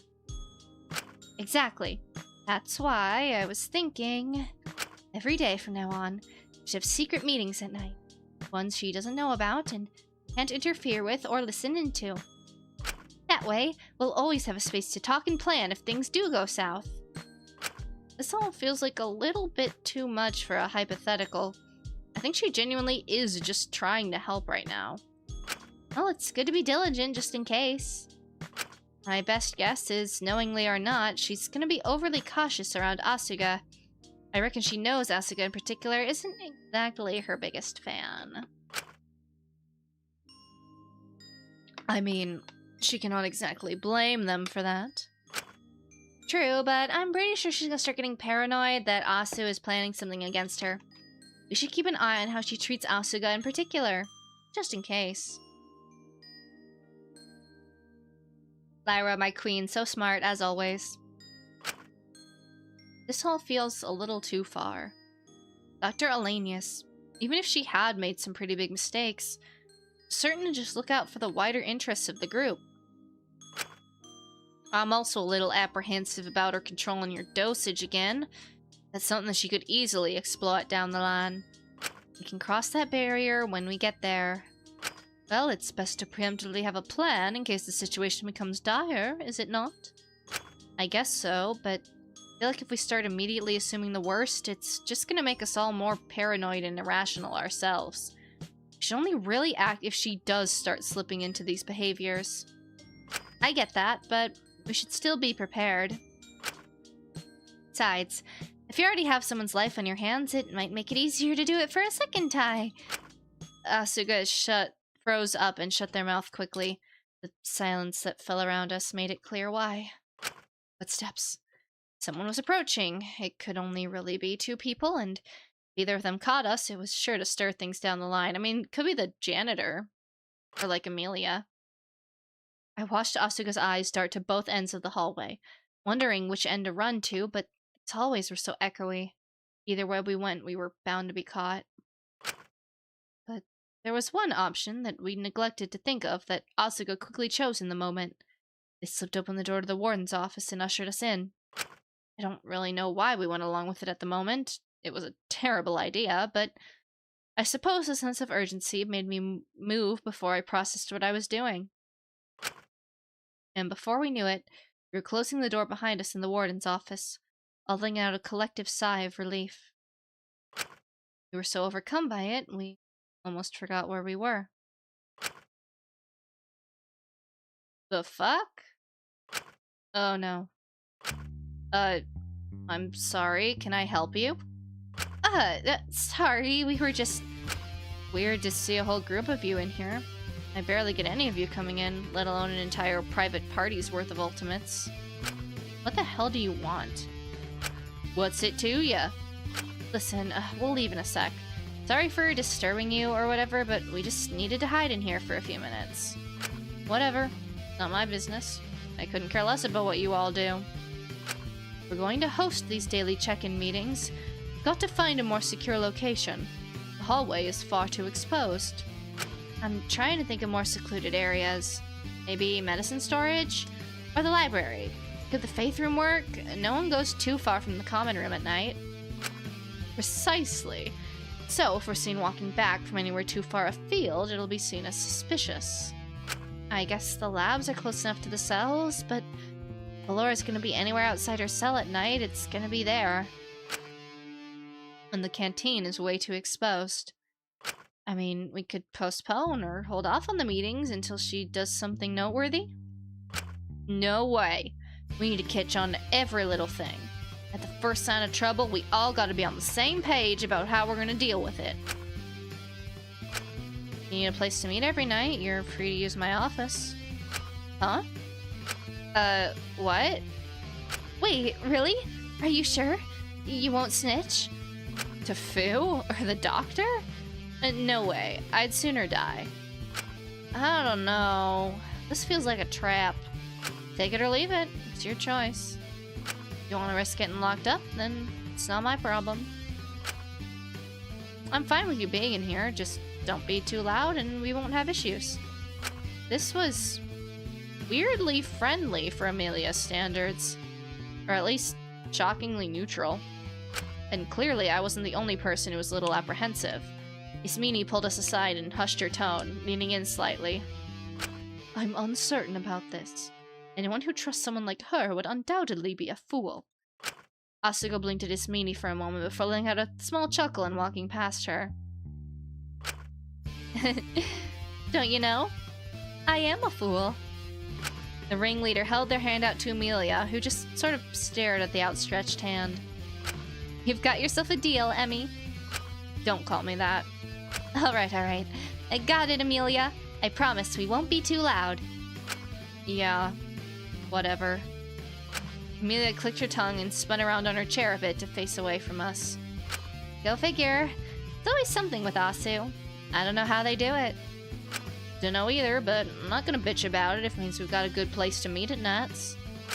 So we'll assemble here again tomorrow? Same time, same place. How can we be so sure that Amelia won't snitch? I mean, I respect your confidence here, Asuga, but I mean, like, Amelia already knows, so if Amelia wants to snitch, she can. At this point, I feel like you really don't have anything to lose. She won't. I'm sure of it. And you know that because we're kissing on the side. No, call it intuition. You're way too trusting for your own good. Gonna give it to her, though. If you never give anyone a chance, you'll just end up alone. I feel like this is a bit of a different situation. Tomato, tomato. Stranger and the person keeping us here hostage in a death game. What's really the difference at the end of the day? I don't know if you're trying to be supportive here or not. You're so convinced I'm gonna snitch, no one is forcing you to have them here. You can all fuck off and get caught somewhere else for all I care. Wow, she's charming, isn't she? Let's just give it a chance. If it doesn't work out, then it doesn't work out. But just trust me on this one, alright? Alright, I trust you. Same here. I guess we don't have much other choice. Fine. Alright, see you again, same time tomorrow. You can get through this easy peasy if we're in it together. Just you wait. And just like that, we started having our very bizarre evening meetings. I couldn't help but feel a little uncomfortable having Amelia's eyes practically burning into the back of my head, and being forced into a room with both Ezekiel and Ismini at the moment. But Asuka's optimism was a little too infectious, and I felt like I didn't really have any grounds to disagree with them. So, wary of what the motive would hold tomorrow, I found myself drifting to sleep, making the most of what I assumed would be the last relatively peaceful day in the prison for a while. Where's my funny comment? Oh? Hello? Oh, okay, thank God. I was like, if it crashes now, I'm actually gonna scream. I have not saved. I don't think I've saved since we started. The Curious Case of Alora Elanius. Tape 2. Please make your case for the jury. Oh, that's my goat! I've always done what I thought was best. Ever since I was a child. I've always tried to be sensible and mature.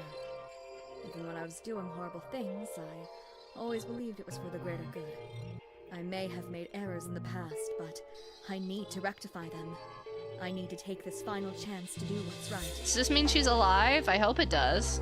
I cannot afford to be immature or irrational right now. I cannot be childish. But did you ever really grow up? Of course. Faster than most. Liar. Unless this is like pre-game. I had no other choice. Liar.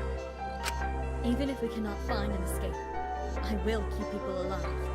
I will keep everyone in here safe. Even if they hate me in the process. Uh-oh. Just like her? It's not... No. I learned from that. Okay, no, this isn't pre-game. Taka, It's why I made that choice. I didn't want to prolong his suffering. I didn't want to make the same mistake again. Was that your choice to make? I thought I knew best. I thought... Oh, am I kidding? I can't justify this. In the end, the mistake was never keeping them alive or ending their suffering. Then what was it? What was it? I made those choices for them. I never stopped to consider what they wanted just because I assumed I knew best. Because if I didn't know best, then what even am I? I'm meant to be mature. I'm meant to know best. I'm meant to know what's correct in every situation! If I didn't, then I know better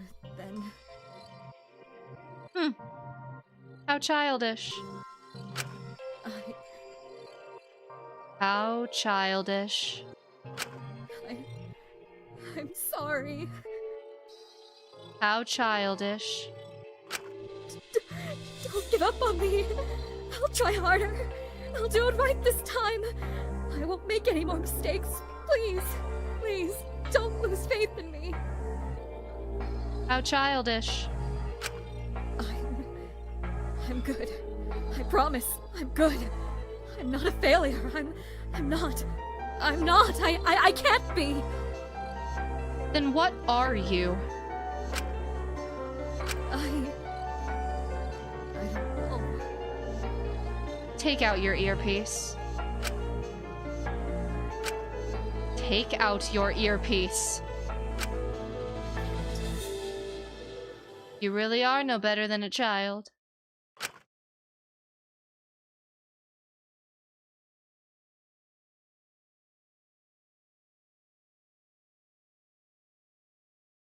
Amelia, what are we even doing, bro? Okay, Otto. Good. I was like, hopefully it gives me a save. I woke up the next morning to the comforting smell of sizzling meat wafting into my room. It had been months since someone had made a proper cooked breakfast in the prison. It's oddly comforting and little bit unsettlingly nostalgic. But the warm smell of meat slowly became stronger and stronger, till it bordered on being scorched. Wait, no, I was just smelling burning. Something was burning! I quickly shot up. I should try and find where that burning smell's coming from. My first guess was the canteen. Let's go, Shinku! I would save here, but we just saved. Run, run, run! The music isn't making me think we should be scared, so I'm not particularly scared, yeah. I entered the canteen to see a very odd pair being stationed in the kitchen together. I specifically told you to cook it on medium-low. If you had it on high, then it's no wonder you burnt it. God damn it, it's not burnt, it's just crispy. I don't know why you asked me to make breakfast anyway. Couldn't you have just done it yourself with your special murderer privileges or whatever? Elias, as one of the worthy prisoners, it's imperative you learn to actively provide and cater to those who cannot access the kitchen supplies. Well, right now, you can access them just fine. The only person who can't is Lai, and she usually skips breakfast. You could have just done this on your own. Do you really think anyone would have trusted food from me alone at this stage? And who's to blame for that? Good morning? Ah, Kotsuki. Good morning. Me and Elias are just preparing breakfast for everyone. Wow, it smells... Ezekiel glared at me for a moment. Well done? It could be better, I know, but I thought we could offer everyone something as thanks for gathering here this morning. And now we know who Suicide Pact Steven was, we don't gotta worry about the breakfast being tainted, I guess. Bro. Suicide Pact Steven about a dead girl is crazy. I'm guessing you want everyone present when you pick the mode of condition each day? Correct. I know people do not particularly trust me right now, so I thought it would be good to get everyone's input. I think they'll feel a lot more at ease with my warden position that way. Can't blame them if they don't, though. You can make as many breakfasts as you like, be as open as you like, and go into this with all sorts of good intentions. It's not gonna erase what you did. I know. I couldn't live with myself if I didn't do what I could now. I don't think anyone can fault you for that. Thank you, Kotsuki. I'm just surprised Zeke agreed to it. Yeah, well, can't say I'm all that happy about it. Huh? What is... Oh, we'll talk about it later. At least we'll have something to talk about at those meetings. Now, Elias, let's get this all plated for when the others arrive. Yeah, whatever. The slightly charred breakfast we were served up as the others arrived. I can't read. The slightly charred breakfasts were served up as the others arrived, all of us having a fairly awkward breakfast as we waited for the inevitable. And after a bit of, stilted small talk. Aw, look at you all! You're like a terrible, dysfunctional family gathered for dinner when you're all sitting here like this. Sorry if we kept you waiting. We thought it might take you all a bit longer to get here. Usually you're not all this organized. I just wanted to be well informed on the decisions Alora was making. Rest assured, I'll do my best to take everyone's thoughts into account while making my decision. So, what are the choices today? Well, I don't know if you've noticed or not, but it's been a bit since we've restocked the medicine storage or any of your food. So what medicine or food? I did notice. Usually you restock them weekly, but things have been dwindling quite a bit.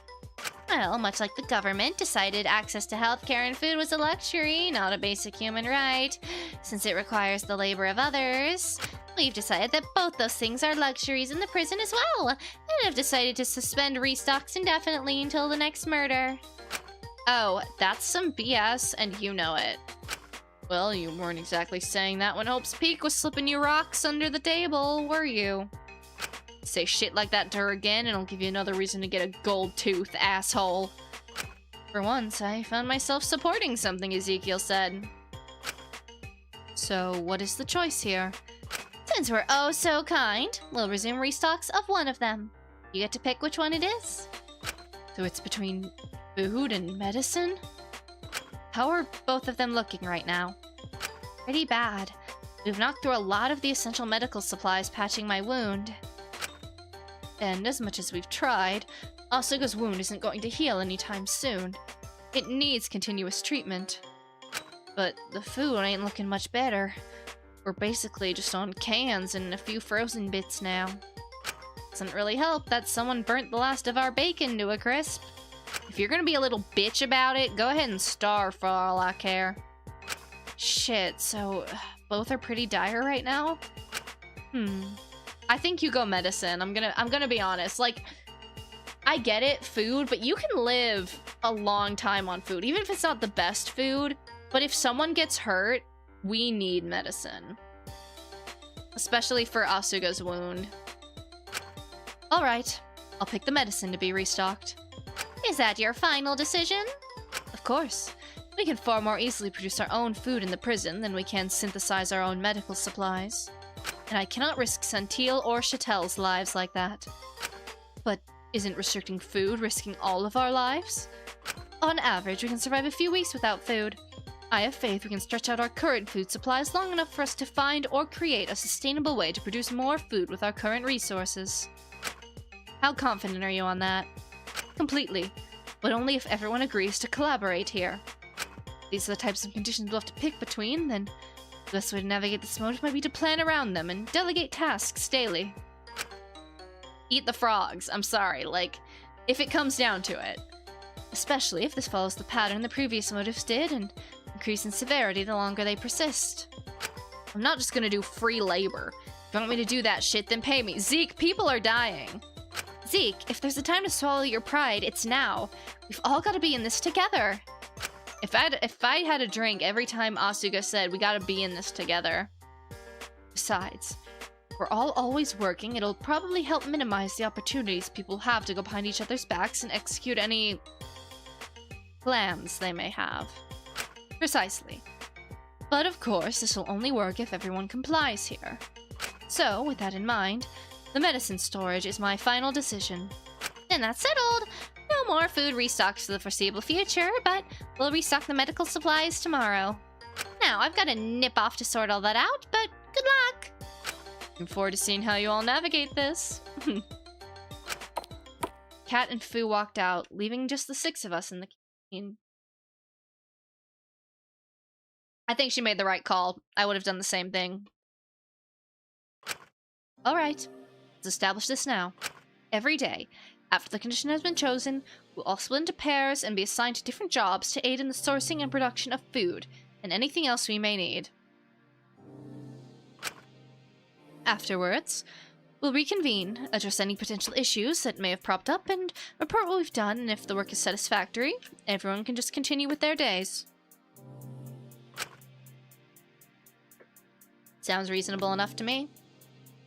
It was a little scary quickly how Dr. Elenius snapped back into her leadership role the second she'd been granted any sense of power, and I was a little apprehensive about how the others would feel about it, but it was weirdly comforting to just be told what to do. Alright, but if we really disagree with something, then I think we should be allowed to choose to do something else.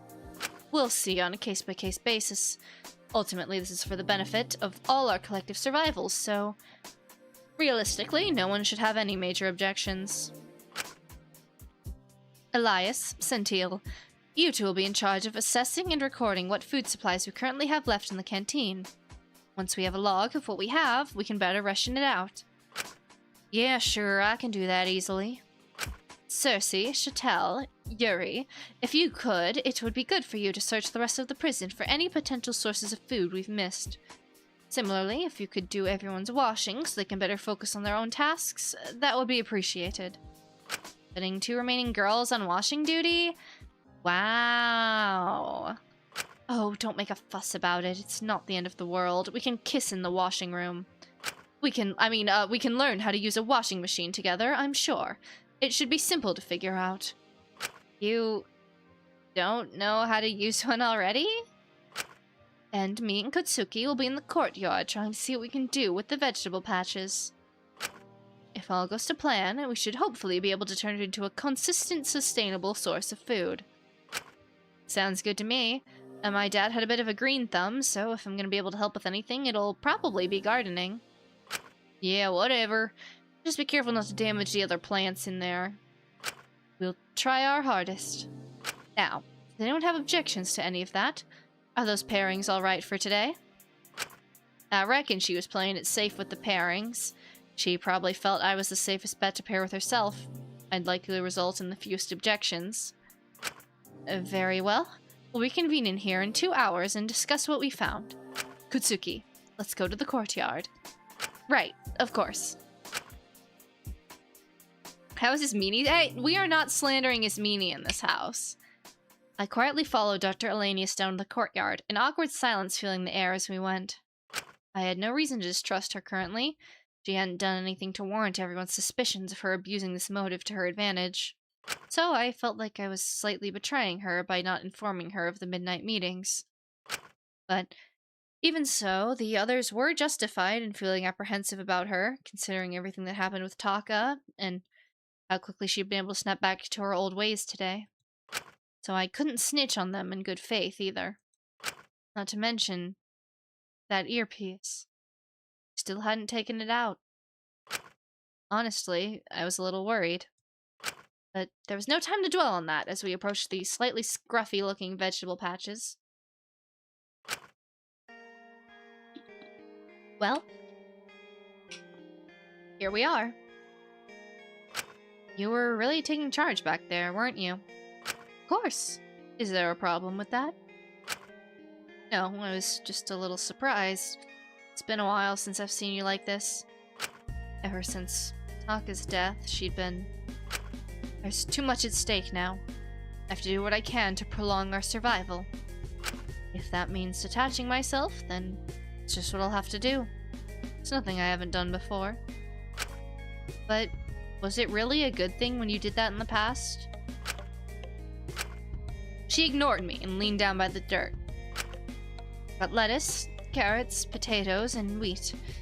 The wheat seems ready to harvest, but we'll have to grind it before we can do anything with it. The other 3 seem a little underground. Patches are full of weeds, but I think with a little support, they'll be able to grow properly. Kutsuki, come help me pull out these weeds. Right, of course. I leaned down to help, but I quickly ran into an issue. Alora darted her head to face my direction. Is everything alright, Kutsuki? Yeah, it's just... well... how do you know which are the sprouts and which are the weeds? I thought you said you did a lot of gardening with your father. Well, yes, but he was at the community garden so much his beds were practically perfect. I don't think I ever saw a weed whenever I came to help out. Sounds like he was dedicated. I envy it, really. I think it's great to be so invested with something so close to nature. You can't really hurt anyone doing gardening. You're just giving back to the earth and take what it gives you in return. It's nice to me. It feels like simple work. Uncomplicated. Therapeutic. I can see where you're coming from. I'm sure there's a lot that goes into it, but you don't really have to consider the perspective of anyone else when you garden. It's just you and the earth. I think that must be freeing. I envied Min's talent a lot. Well, his situation was a little more complicated. He did medical work with his talent as well, no? As soon as you involve other people and their health, things get... complicated. You would know, wouldn't you? It was rotten work, honestly. Having to arbitrarily assign value to lives, to decide whose suffering was justifiable in order to potentially save more people in the future. Perhaps that's why I was able to stay so level-headed during the hostage motive. It was nothing I wasn't used to. And maybe that's, in turn, why I struggled so much with Truth or Dare. It's harder to make choices when it comes to yourself, huh? Especially when you haven't really made many of those in the past. Alora fell silent for a moment. I wasn't sure what to say, so I instead just returned to the topic at hand. I know I've said this before, but like, Alora Elanius is such a good character. Just the way she's written, I cannot sing her praises enough. So, do you have any clue which of these are weeds and which are sprouts? Well, Alora diverted her gaze away from me for a moment, letting out a sigh. I was sort of hoping you'd know. Oh no. I mean, we could always try to infer. I do not want to risk damaging what sprouts we may have after I've already cut off our food supplies. For long-term survival, I'd much rather have already existing crops to start with than to have to germinate new seeds. You kids are hopeless, huh? Standing in the doorway was Fu, looking over at us with an unimpressed expression. Can we help you, Wang? All this theoretical garbage. You guys could write and talk about things all you'd like, but what good is all that when you lack any sort of practical skills? Here, let me give you a lesson. I'll have to decline. I don't particularly trust you. Why not? I'm an honest man, aren't I? Loud, incorrect buzzer. You have quite literally admitted to working with the people behind this. See, this is the issue with your generation. You get so hung up on the smallest things. Can't we agree to disagree here? You kids are always so dramatic. Kids these days, am I right, guys? I think we're being completely reasonable in maintaining our distance from you. I do not want your antics further impacting our survival. You really think I'd let you totally starve to death? What kind of show would that be? The viewers would be sure to find that far too dull. After a certain point, things get a bit too dramatic and you totally lose people. Excuse me. It's basic show running. I don't know, cannibalism's kind of popular these days. Maybe people would find that interesting. Kutsuki, please do not give him ideas. Well, if I was gonna cut off your food options completely, I'd do it after you already put in all the work and effort trying to maintain them. I think that'd be a lot more compelling. Really push you to your breaking point. Here, let me help. I just want to make sure you don't totally botch it. That'd be embarrassing. Do you really think anything you have to say will convince us here? Say, I'll tell you what. I'll be sure to eat with all of you. Put myself on the same level as you for a bit. That way, if I mess up the food supplies, I'm not gonna be eating good either. Why on earth would you do that? I like to have as good of an idea as possible about how my participants are faring. It's exactly why I put myself in the game in the first place. Subjected myself to all the previous motives. Of course, I wouldn't have actually put myself in any real danger. But if I knew part of what you were all going through, I could know when I needed to step in and ramp up a situation or make things worse. You feel? Well, I mean, if he's gonna be eating with us, then we might as well let him help a bit. It would sabotage him as well if he sabotaged us. I'm not willing to risk that here. Well, do we have any other choice?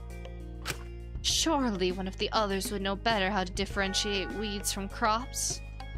Well, Asuga was always traveling, so I don't think they'd have much gardening experience. Ismini doesn't know how to do most household tasks, and I don't think gardening would be any exception. Lyra is... Lyra. I don't think she's even been out of a city, let alone as much of a gardener at all. Wait, doesn't she have a plant? What are you talking about? Our best bet would be Ezekiel, but that's only hinging on Mint having taught him this before he passed. And Ezekiel was the one acting as Mint's teacher.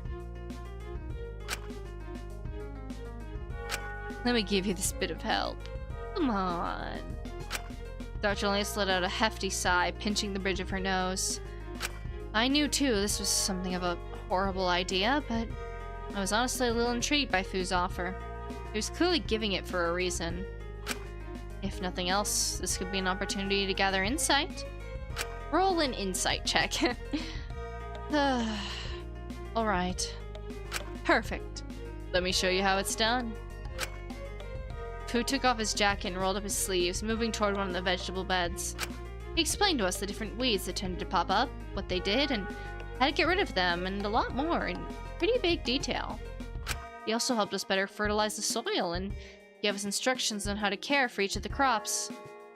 Oh, CG. Good CG. Look at that, they are all serving. And if you want to get the tomatoes and grapes to start germinating again, you might want to stick some supports in them. Real cheap and easy to make. Just some sticks and string. Otherwise, they won't be able to handle their own weight and snap in no time. The more crops we have growing, the better. It would be good to get a wider variety of them anyway. I'm just surprised neither of you kids knew how to do any of this. Did your parents seriously teach you nothing? I don't think gardening is, at least these days, a very, commonly taught skill. It wasn't ever particularly relevant to what I was going to go into. They preferred my focus to be elsewhere. Same here. I knew from a pretty young age I wanted to be a writer, so I usually spent my time too cooped up indoors to really help my dad with his garden. I pity you kids. Really. These days, every parent has fallen over themselves to try to get their kids a talent that they'll pigeonhole them into something they've decided they liked when they were a child, and turn a blind eye if their kid wants to do anything else. It's more effective than trying to force a child to master a variety of subjects. It means they'll be a lot more proficient at whichever career they do pursue, even if they fail to get an ultimate. But it means they'll be totally incompetent at anything else. What a sad society, where someone else can decide for you what you're gonna be, and you're just stuck there. Something themes and such. Well, you were an ultimate too. They decided you were going to be a salesman, and that clearly worked out for you. I mean, in a sense. Nah, I chose that for myself. Growing up, I mainly did farming. We were stuck in some dead-end rural village where you farmed because that was really the only opportunity around. My old lady wanted to be a singer, you know, but she was told there was no chance.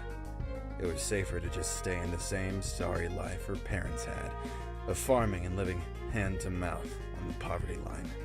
But I could tell she always resented it. She gave me the option of farming, sure, but she always told me there was more to life. We weren't just stuck in poverty. That if I had something I wanted to do, then I should do it, no matter what it took to get there. See, this would be really inspiring if it wasn't coming from Fu. No matter the cost? I don't think she ever imagined the price I'd have to pay. But I got there. Even if I slightly cheated myself up there, I think I deserve a damn shortcut after struggling for so long. But I just found myself surrounded by people who had no real idea of what life was actually like. It was funny, really. It was about the time I was in Hope's Peak that they started to place more focus on Ultimates running more welfare and charity programs. And I had all these idiots around me who had no idea what life was actually like. They had no idea what people really needed. They had no idea of anything really outside of their talents. But they were expected to look outside of it and already know. Just because they were arbitrarily decided to be the best of the best in whatever they did.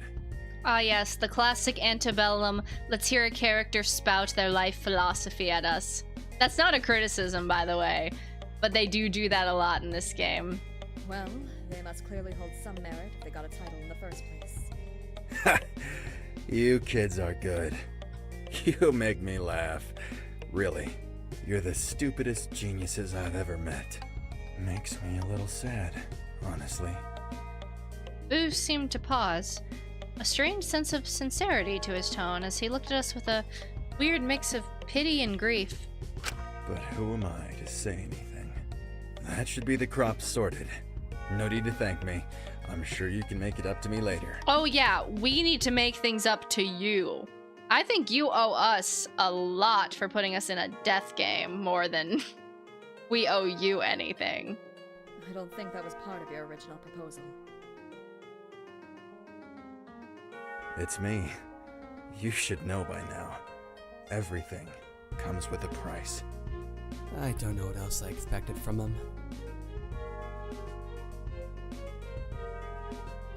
Well, I'll leave you two crazy kids to it. You've got it from here, I'm sure. And if you somehow manage to kill them when I've already done half the work for you, it's just kind of natural selection if you starve at that point. Boo gave us a small wave and left, leaving both me and Dr. Elenius alone and slightly confused. His behavior is a little concerning.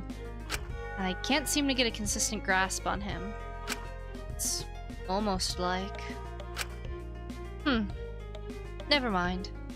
Either way, we should keep an eye on him. At least we got the crops sorted out, though. That's something at the very least, isn't it? True, that does grant me a bit of relief. It's a shame, though. How so? When we were sorting it all out, and Fu was explaining it to us, I kept on getting distracted. Yeah, I would too. I mean, what? All I could think was, it's the type of job Taka would have loved to do. Oh, that, yeah. I think he would have had a lot of fun with it.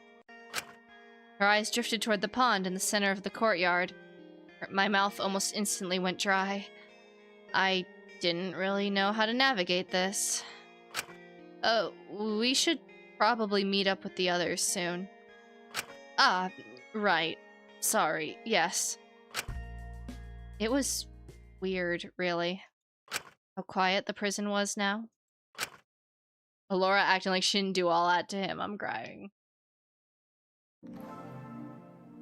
Here, we wrote down exactly what we've got. If we operate on the assumption we all need about 2,000 calories a day, then we could all survive for about a week. I don't think you need 2,000 calories a day. I mean, I guess it depends on, like, you know, your level of physical activity, but I'm sure you can, like, survive on less than that. It's not exactly going to be the most well-rounded diet, but it'll be something. We cut that down to at least 1,500. We should still all be able to eat enough and keep our remaining rations lasting longer. I mean, I guess, but that wouldn't be ideal. I'll have a think and secure a proper ration plan for us all to follow tomorrow. For now, please, can I request no one take anything from the canteen without reporting it? Just so we know for sure what we do and don't have. Fine by me. How did you and Chatel's task go? Find anything notable? Oh, yeah, like, the washing was fine and shit. No worries here. We looked around for food, but there wasn't really much about. Aside from the gym, the vending machine in there has a few snacks and sugary drinks that have yet to be taken out. That sounds promising. Calorie dense, at the very least. Probably give you a bit of a stomachache, though. How was the courtyard? Are the vegetable patches looking okay? We managed to tidy them up pretty well. It might take a bit for things to grow, though. The wheat is ready to harvest. It might be worth trying to grind it and seeing if we could make flour. Even if we don't have yeast, with flour and water alone, we could bake flatbreads. Sounds like our diet's gonna be real exciting from here on out. Oh, shut up, Zeke. Don't act like you haven't lived on nothing but chicken nuggets and pizza for half your life. It's easy and healthy. It's, one of those things. What part of that is healthy? It's tomato sauce. It's a vegetable. Ugh, this is going to give me a migraine. I just hope we'll be able to at least eat somewhat healthy, even if we don't have many options. We'll cross that bridge when we get to it. Regardless, thank you all for complying today. I'm glad we're able to at least get a bit of a better grasp on the situation. I think it'll be best if I keep assigning tasks like this going forward. It helps keep everyone busy and helps resolve potential issues quickly. Now I'm just hungry. Well, it's not like we can exactly say no to them, can we? You knew it was bad when Onivinis Mini was arguing with something Ezekiel was saying. I'll see you all tomorrow morning. Cersei, if you could come to the canteen early to prepare breakfast, that would be wonderful. I'll try my best to sort out the ration plan by then. Have the afternoon off. You did good work today. Thank you. Without addressing Ezekiel, Dr. Eleni slunk away, and the rest of us quickly followed suit. Admittedly, I was tired from the earlier work I'd done. Boom really made us put some sweat into it. Not to mention, even if I was fine at the evening meetings, It felt a little awkward to be alone with the rest of the group right now, considering most of their thoughts on me. So I spent some time resting and relaxing, but I did feel terribly unproductive. Maybe I could try and yeah, free time. Save the game.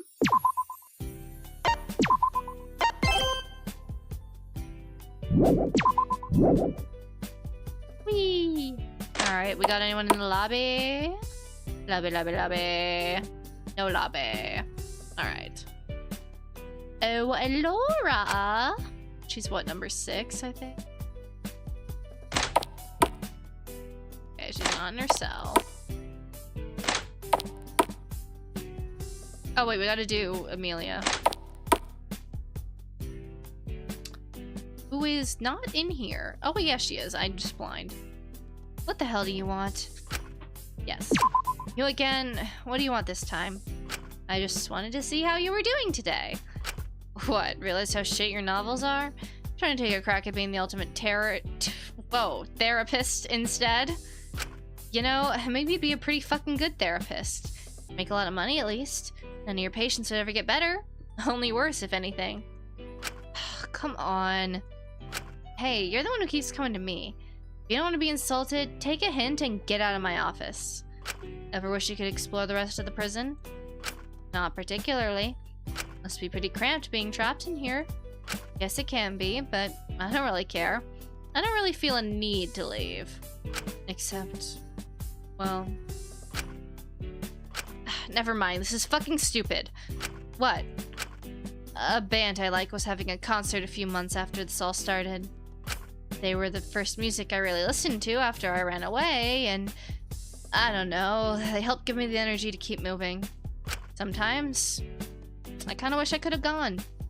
I think it would have been fun. Maybe it's not too late? No way. If this plan doesn't work out, I'm as good as arrested when I get out. Besides, this is all far more important than any stupid band. I know that. They chose me for a reason. I can't let them down. I'm no pussy. I can do this easily. So it'll be worth it in the end. I'm sure of it. You really believe that? Don't you have anything better to do than try and argue with me? Go more on one of your 10,000 dead boyfriends or girlfriends or whatever. Damn bisexuals. Happy Brad. I don't think she's interested in talking anymore.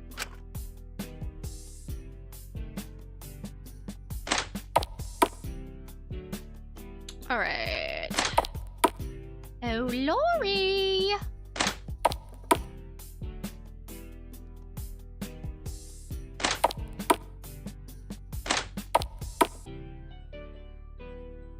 Is that her? That's Zeke. Oh no. Zeke, uh-oh.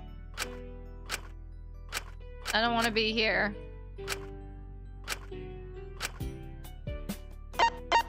We say we're gonna snitch. He's oh god, okay, oh wait, he missed on purpose, but still, bruh.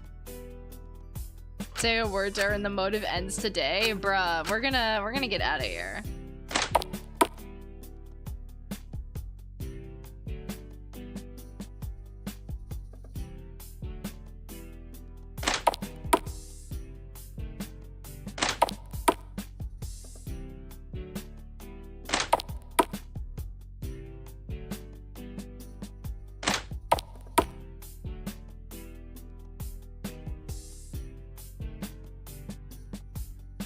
Alright, I don't think she's on this side of the prison, so... we go west. Fievel goes west. That's a crazy... Has anyone seen that movie, An American Tale, Fievel Goes West? I feel like I saw it once as a kid, and I don't remember anything that happens in it, but...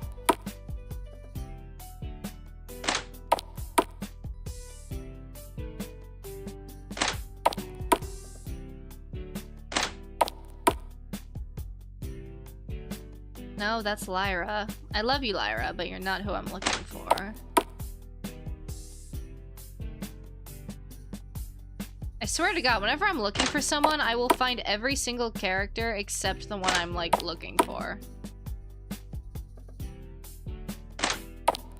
Keepers, no. Unless I'm, like, blind and missed her, which is also, mind you, very possible.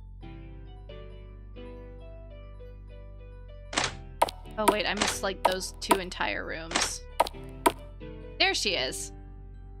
Dr. Lanius was busy perusing and noting various numbers on large spreadsheets she's laid out, tapping her pen to her chin, extremely focused. It felt like I shouldn't disturb her, but as I went to leave... Ah, Kutsuki, perhaps you could help me.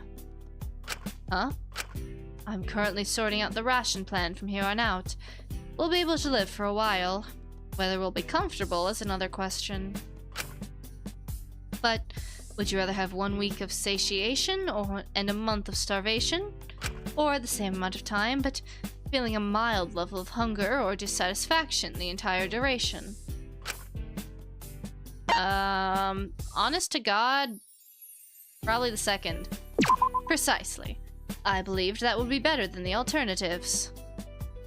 Ideally, we'd get to a stage of food production where we can continuously be satisfied, but until that point, it's better to be unsatisfied than to starve. And if you feel that way, it's likely others do too, which is relieving. Don't stress too much. I'm sure whatever plan you have, it'll work out how it's meant to. I suppose I am stressing myself out a bit, thinking in circles. A break might be what I need to refresh my mind and think of better ways to maximize what we have. If you'd like, Kutsuki, you're free to stay and talk.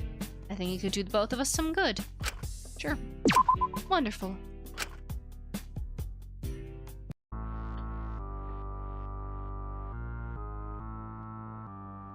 Despite the fact she supposedly wanted to distance herself from everyone, Dr. Elanius had agreed to spend some time with me. Made me wonder if, in the end, like the rest of us, she really was just lonely. You know, if you're struggling to stay distant, you can come to me first if you need to talk. I really don't mind. Oh, it's more than fine. I'm more than comfortable with keeping my distance. I only really agreed to spend time with you since it's safer to not be alone constantly. I see. That hurt a little, but I suppose it was reasonable. I'm just not so sure you'll be comfortable distancing yourself from some of the things you've said you're willing to do. I'm fine with that as well. It's something I haven't done before, after all. I got very used to detaching myself emotionally from what I was doing from a very young age. It was necessary for the work I was doing. I mean, I can see it would be a little hard to stand to do your crime, or live with yourself afterwards if there wasn't a certain level of detachment. Precisely. I just can't believe you detached so young. That doesn't seem normal. It was what was expected of me, so I was more than happy to do it. It can't be that simple. Well, perhaps it did take me a little while. It did come as quite a shock to me initially. When I was 14, or perhaps 15, I got my first bit of work experience shadowing under a family friend of sorts who worked in a facility, much like this one. We had this kindly old man with soft eyes and a wrinkled smile under our care. I was given the responsibility of helping nurse him, give him his medication. Sounds like a lot of responsibility for someone so young. Certainly, but I was trusted with it regardless.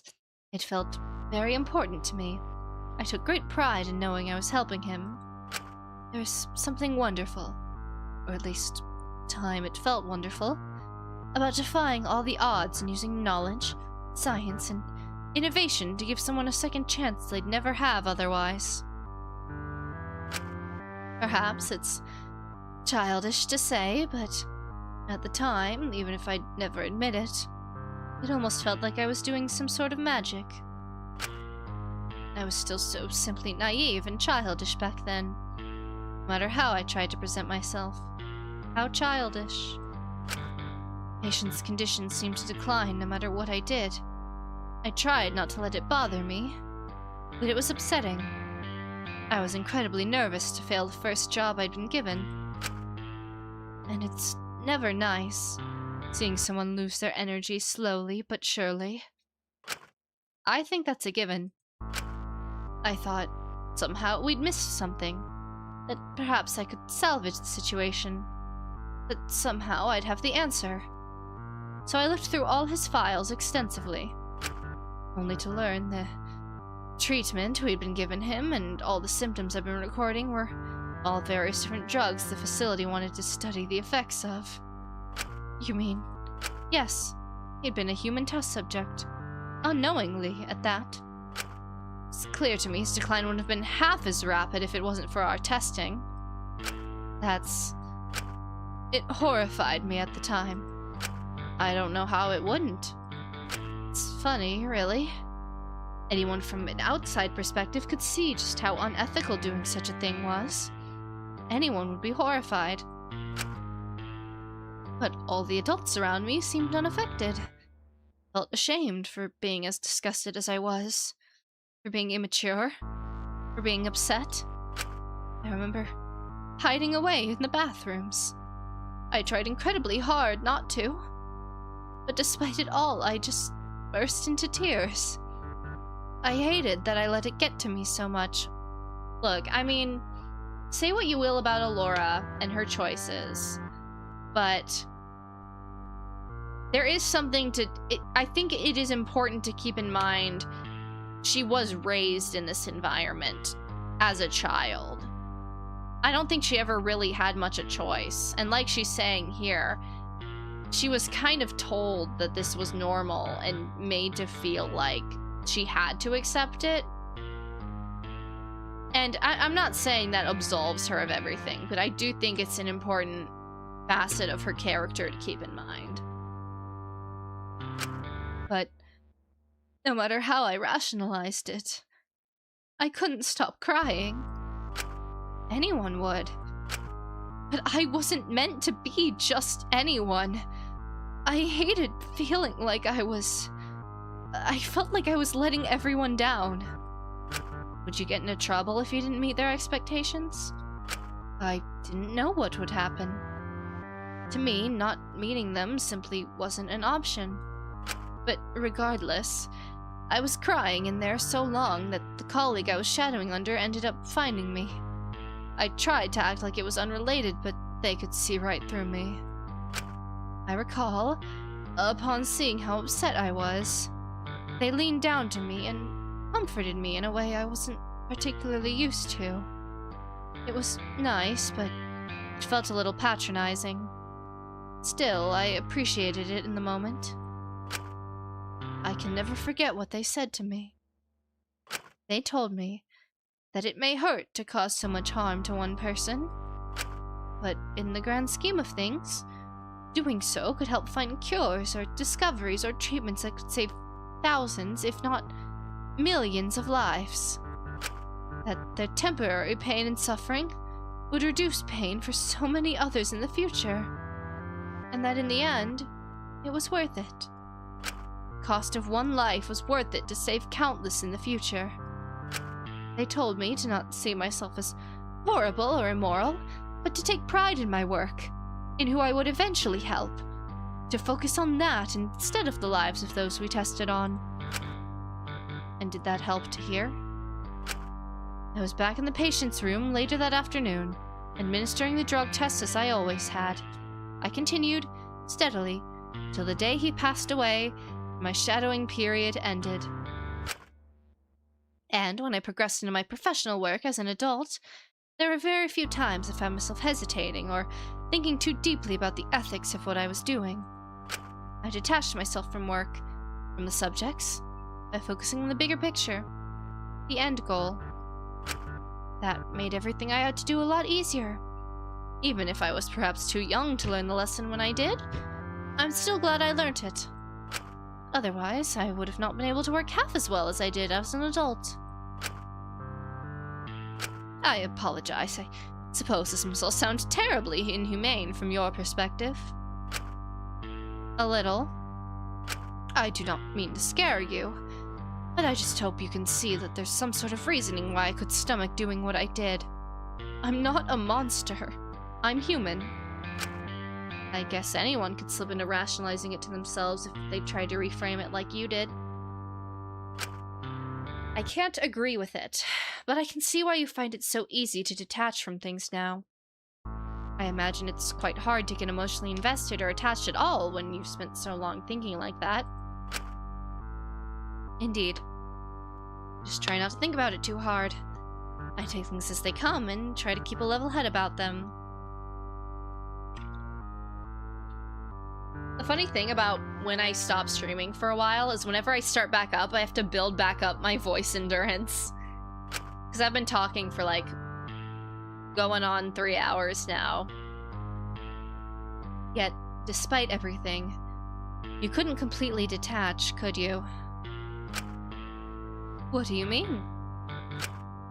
You couldn't properly detach from Lilith's case, could you? Ugh. Nor Taka, for that matter. Despite the situation we're in, you still got emotionally attached. You couldn't remain completely unbiased forever. You can tell yourself you're completely detached from it all, that there's no changing that and life is easier that way, but that's not really true in the end. You're still human, just like the rest of us. Things get the better of you. You get attached even when you don't intend to. When you know it's not going to do any good. Why is that? With Lilith? No. With Taka and Lilith. Both of them. I suppose I cannot give you a proper explanation. I don't fully know myself. By all logical reasoning, I should not have gotten attached to them like I did. It was not appropriate, nor the right time or place.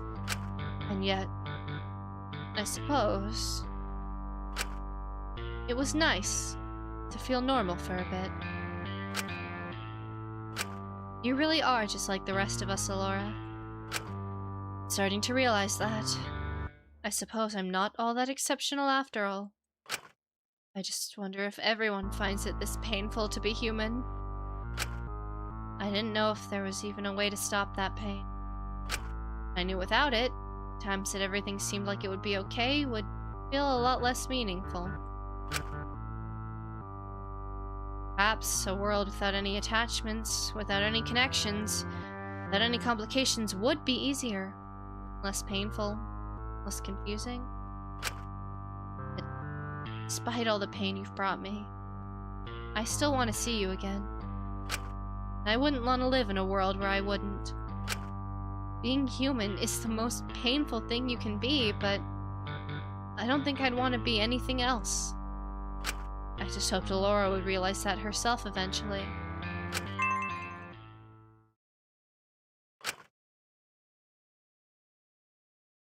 The afternoon dawned upon me before I knew it.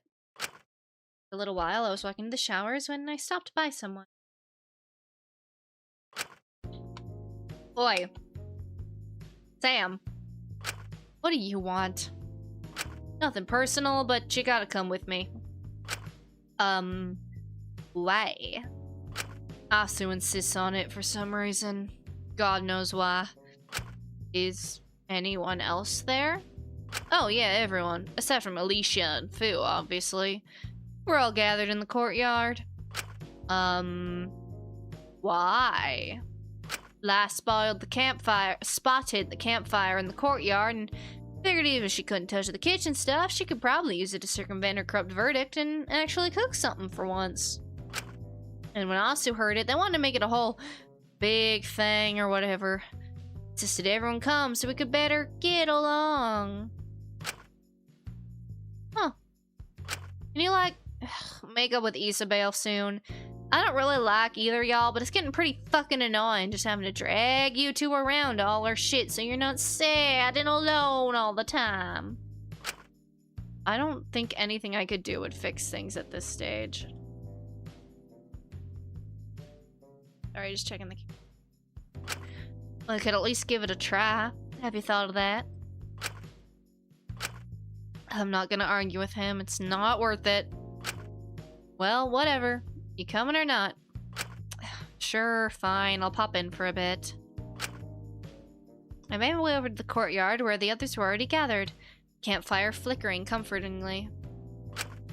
Ezekiel moved past me, almost as soon as I'd entered, and sat down next to Lyra. I made my way over and sat down. Well, this is a nice surprise. I'm glad you were able to get it going. Which prompted his meanie to shuffle away from me almost instantly. Would have been easier if Alora didn't confiscate my lighter. I'm surprised you haven't run out of lighter fluid before this with how much you smoke a day. Nah, I did at one point, but one of the fire hydrants was pumped full of gasoline for some reason. So I put that in there, and it seems to keep working just fine. It is genuinely a wonder how you're not dead yet. Asu had to make some makeshift flint and steel. Honestly, it was pretty damn impressive. It's just something I picked up down the line. Nothing all that special. It was pretty useful when we were on the road. Luckily, now that we found the stuff for it, if we ever need to start a fire again, I'll leave them by the campfire stones. I'm sure it would be useful somewhere down the line. Okay, murder device. We talk about a charred body at the start, right? That's absolutely gonna be plot relevant. Chekhov's flint and steel. I'm glad everyone was able to make it. I would feel bad if someone missed out. I don't want to exclude anyone or anything. Yeah, no wonder they're constantly trying to include everyone and everything after how being close to Taka and her worked out for Asuka. But since we're here now, take one of these. Asuka held a packet of marshmallows to all of us. Won't Alora notice this is absent from the canteen? We didn't include it. Thought we could enjoy one last meal before it all goes to shit. Well, I'd hardly constitute a few marshmallows as a meal. Take it or leave it, princess. If you don't want it, then it's more for me. I'll take one. I just thought, you know, in the grand scheme of things, one packet of marshmallows won't matter that much. Everything else was listed out properly, though. That's good. I'm hoping we'll last a while. The lack of restocks is a little concerning. We can worry about all that shit later. For now, I just want to relax and forget about it all. For real. This prison can take away everything from us for all I like, but it can't take away all our little moments of peace. I won't let it. No matter how we may feel about one another, how bad things get, it's important we all give ourselves these moments. You're just beating yourself up all the time. It's not going to do anyone any good, is it? I guess they don't want a repeat of what happened to her a few weeks back. Let's tuck in. I'm starving. Me too. Especially after that dreadful breakfast. Well, I wasn't gonna disagree with this meanie there, but... Oi, watch it.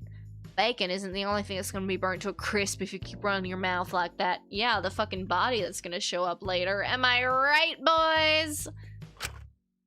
We all sat around the campfire and toasted the marshmallows together, chatting and letting ourselves relax for a bit.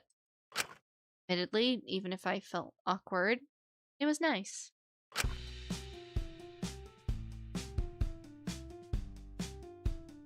You know, we should do this again sometime. I'd be down. I mean, it'll be easier now. We won't have to spend about 2 hours looking for the flint and steel. Sure, here as well. But I was kind of thinking it would be nice to do this when we're all out of here, you know? Oh yeah, when we're all out of here. Are we even going to see each other when we're all out of here? I hope so. I mean, we're really the only people in the world who can talk to each other about everything that happened here and get it. I guess so, in theory. But in practice, it felt the longer time I'd spent here, the less I could understand the others around me. Realistically, we'll probably all go our separate ways when we're out of here. If we're not immediately detained by authorities upon our release. I don't want to think about that too much. What are all of your plans if we do get out? Go back to my circus, obviously. I'm guessing they're probably a little stressed without me around. You think you can do that now that your crime is out? I think so. I mean, I'm worthy at the end of the day. I'm not sure how much the verdicts really mean in the real world. I think they'll understand. That was always the way we did things back then. They probably already know I did it for our sake. If Takiko's sister is still looking for a place to stay, I might offer her a job at the circus too. Who knows if she'd accept it, but I'd feel bad if I didn't do anything. I at least... Sorry. But I'd like to tour around, probably outside of Japan. I feel like I'd be less likely to get recognized elsewhere. I don't want to cause any trouble for my troopmates. Where do you think you'd like to go? Belgium, maybe. There's some people I'd like to see that live there. Do you speak French? A little, but I could be a lot stronger. If you need somewhere to tour, America is always an option. Merca. If you're ever in the States, let me know.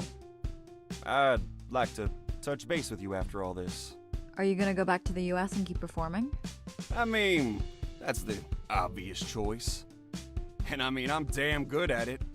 It's not like my reputation's gonna be ran completely through the mud after this. My crime isn't even a crime, is it? Okay, I'm not sure about that one. But, I don't know. I'm tired. I guess I'd just kind of like to take a bit of a hiatus from being watched. God knows we all need some time off camera. Maybe I'd do a self-improvement year or some shit. Fix my diet, go to the gym more frequently. Grow my own vegetables and herbs and shit. Maybe reach out to an old friend or two.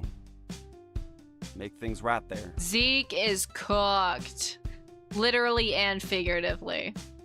Are you planning on laying off the partying? I guess so. It all feels superficial as shit now. I guess being trapped in here for so long makes crowded, busy, dark places seem pretty fucking unappealing. I just want to live better than I was before. Really appreciate the world we're in. Not like cities or tourist traps or any of that shit. I want to see like National Geographic stuff or whatever. I've always wanted to see some of the mountains in the US. It's just such a big country. Everything must be so vast.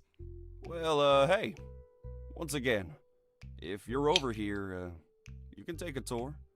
You're invited too, Lai. I'm not so sure. There's like bugs and bears and shit. I mean, I feel like there's bugs and bears in a lot of places, but... Oh, don't tell me you're scared of some pussy-ass bugs. You can pack bug spray, you know. I can't give her shit for the bugs, though. Like, I do not fuck with bugs either. Aren't you the one who got Mint to remove a spider from your cell as a test of courage? Hey! Don't bring that up when Isabel and Sam are here! Jesus.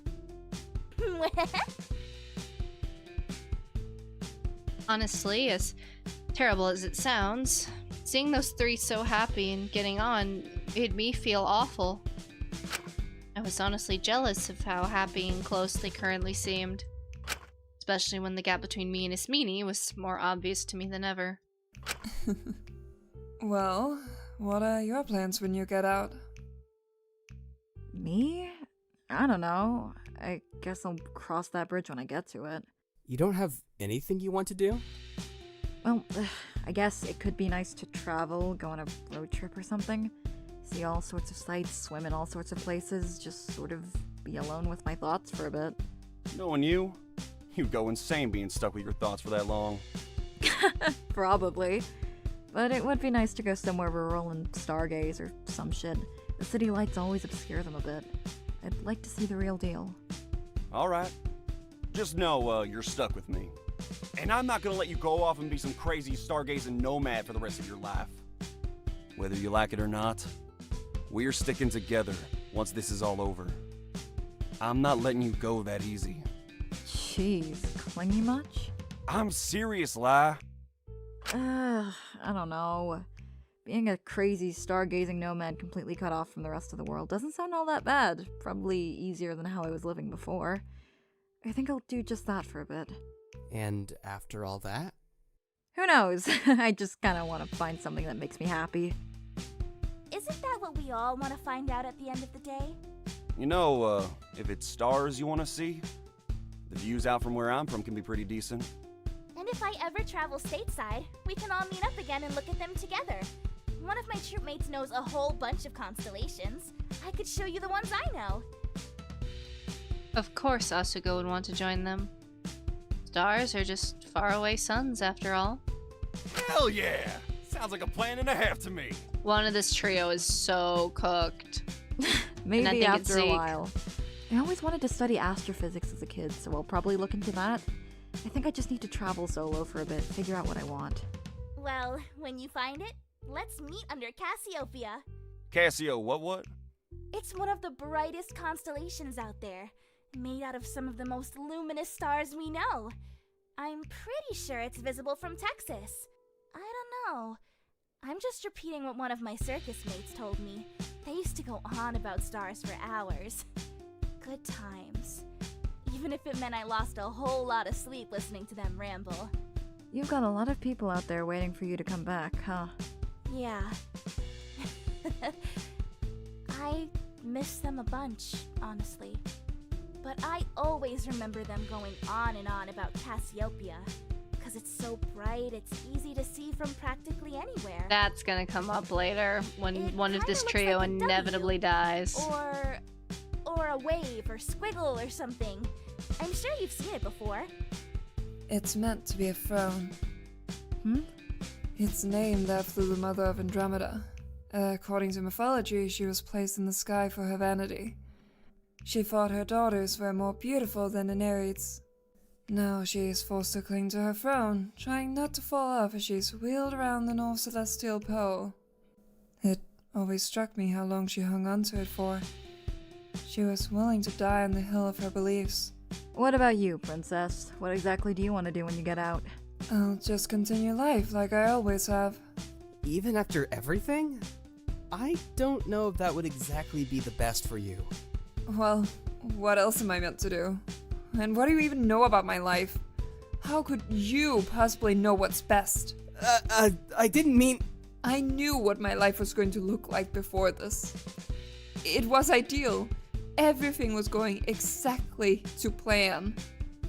If I want the life I've always wanted, this shouldn't derail it. I want to just be able to get out of here and continue as before. Forget all of this happened and return to my normal, perfect life. Do you think that would make you happy? Of course. Why wouldn't it? There was a strange amount of defensiveness to Ismini's tone as she snapped back to Lyra, an awkwardness hanging in the air as a result. So, trying to break the tension, I spoke. I think I'd like to go to Tokyo after I leave. With all the protests going on there right now, are you crazy? I'd like to go to the Skytree. I never went when I enrolled in Hope's Peak. You could do anything in the world. And that's what you want to do? I want to see how big everything is compared to me. I want to see how small I am in the grand scheme of things. I think that would make me feel better. Everyone fell silent again, tension only breaking as Zeke spoke again. You're a bit of a weirdo, you know. Either way, I think no matter what happens, the future will work out for us. We'll find a way, I'm sure. Okay. Asuka smiled and brought their toasted marshmallow up in the air, proposing the toast. To the future, however we decide to live it. Despite how cheesy it was, we all put our marshmallows together and then took a sticky, slightly burnt bite. The awkwardness melted away slightly, but still felt a bit uneasy being around Ismini. Luckily, or unluckily, someone made everyone a lot more uneasy enter the courtroom after a while. Fu. Oh, Alora.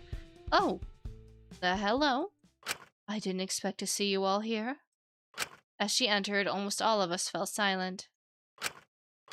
Well, that's about what I expected. She let out a sigh. Look, I'm not going to tell you how to feel. If you despise or distrust me, you have more than enough reason to do so. But regardless of how you all feel about me, I really hope we can all be sensible about this. I do not wish to harm any of you, truthfully. I want to do everything I can to help here. I don't want to cause issues. I just want to keep us alive as long as possible. Didn't think about that before, though, did you?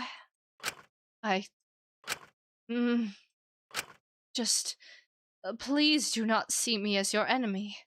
I'm not. I do nothing with the intention of harming any of you.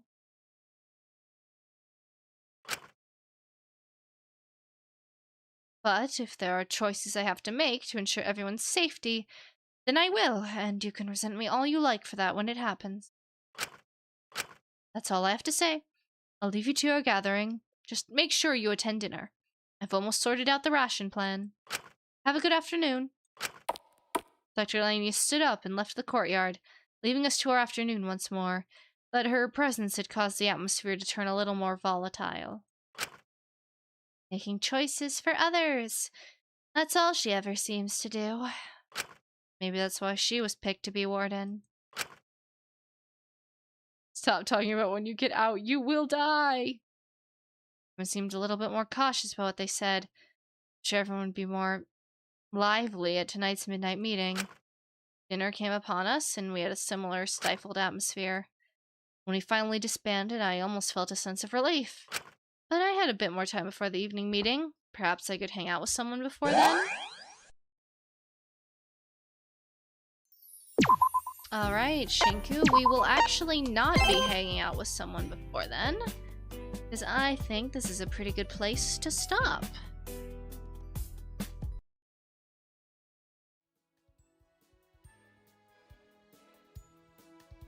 Alright! Interesting stuff. Very interesting stuff. I don't think this motive is quite as good as Truth or Dare, but Truth or Dare was such a good motive. Do I think it's better? I do also think the hostage motive was better. So this is probably my least favorite motive so far, but I still think it's interesting. We'll have to see where they go with it.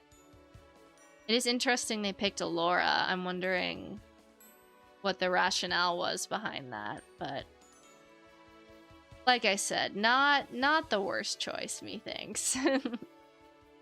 But yeah, I think out of everyone right now, Zeke is probably the most cooked, but I guess we'll find out. Let's see. We will be doing more Antebellum Lockdown tomorrow afternoon, so I hope you will join us at 3 p.m. Eastern. I am very, very excited. Thankfully, don't have to wait long to continue this. But yeah, until then, let's see who our top 3 are. At number 3, we have Radical4270. At number 2, we have Mr. Kyogre. And at number 1, we have Mikey Mike. Thank you all so much. I'd like to thank everybody very much for coming. This was very, very fun, as always. I hope you all have a great rest of your night, and I will see you all next time. Bye-bye!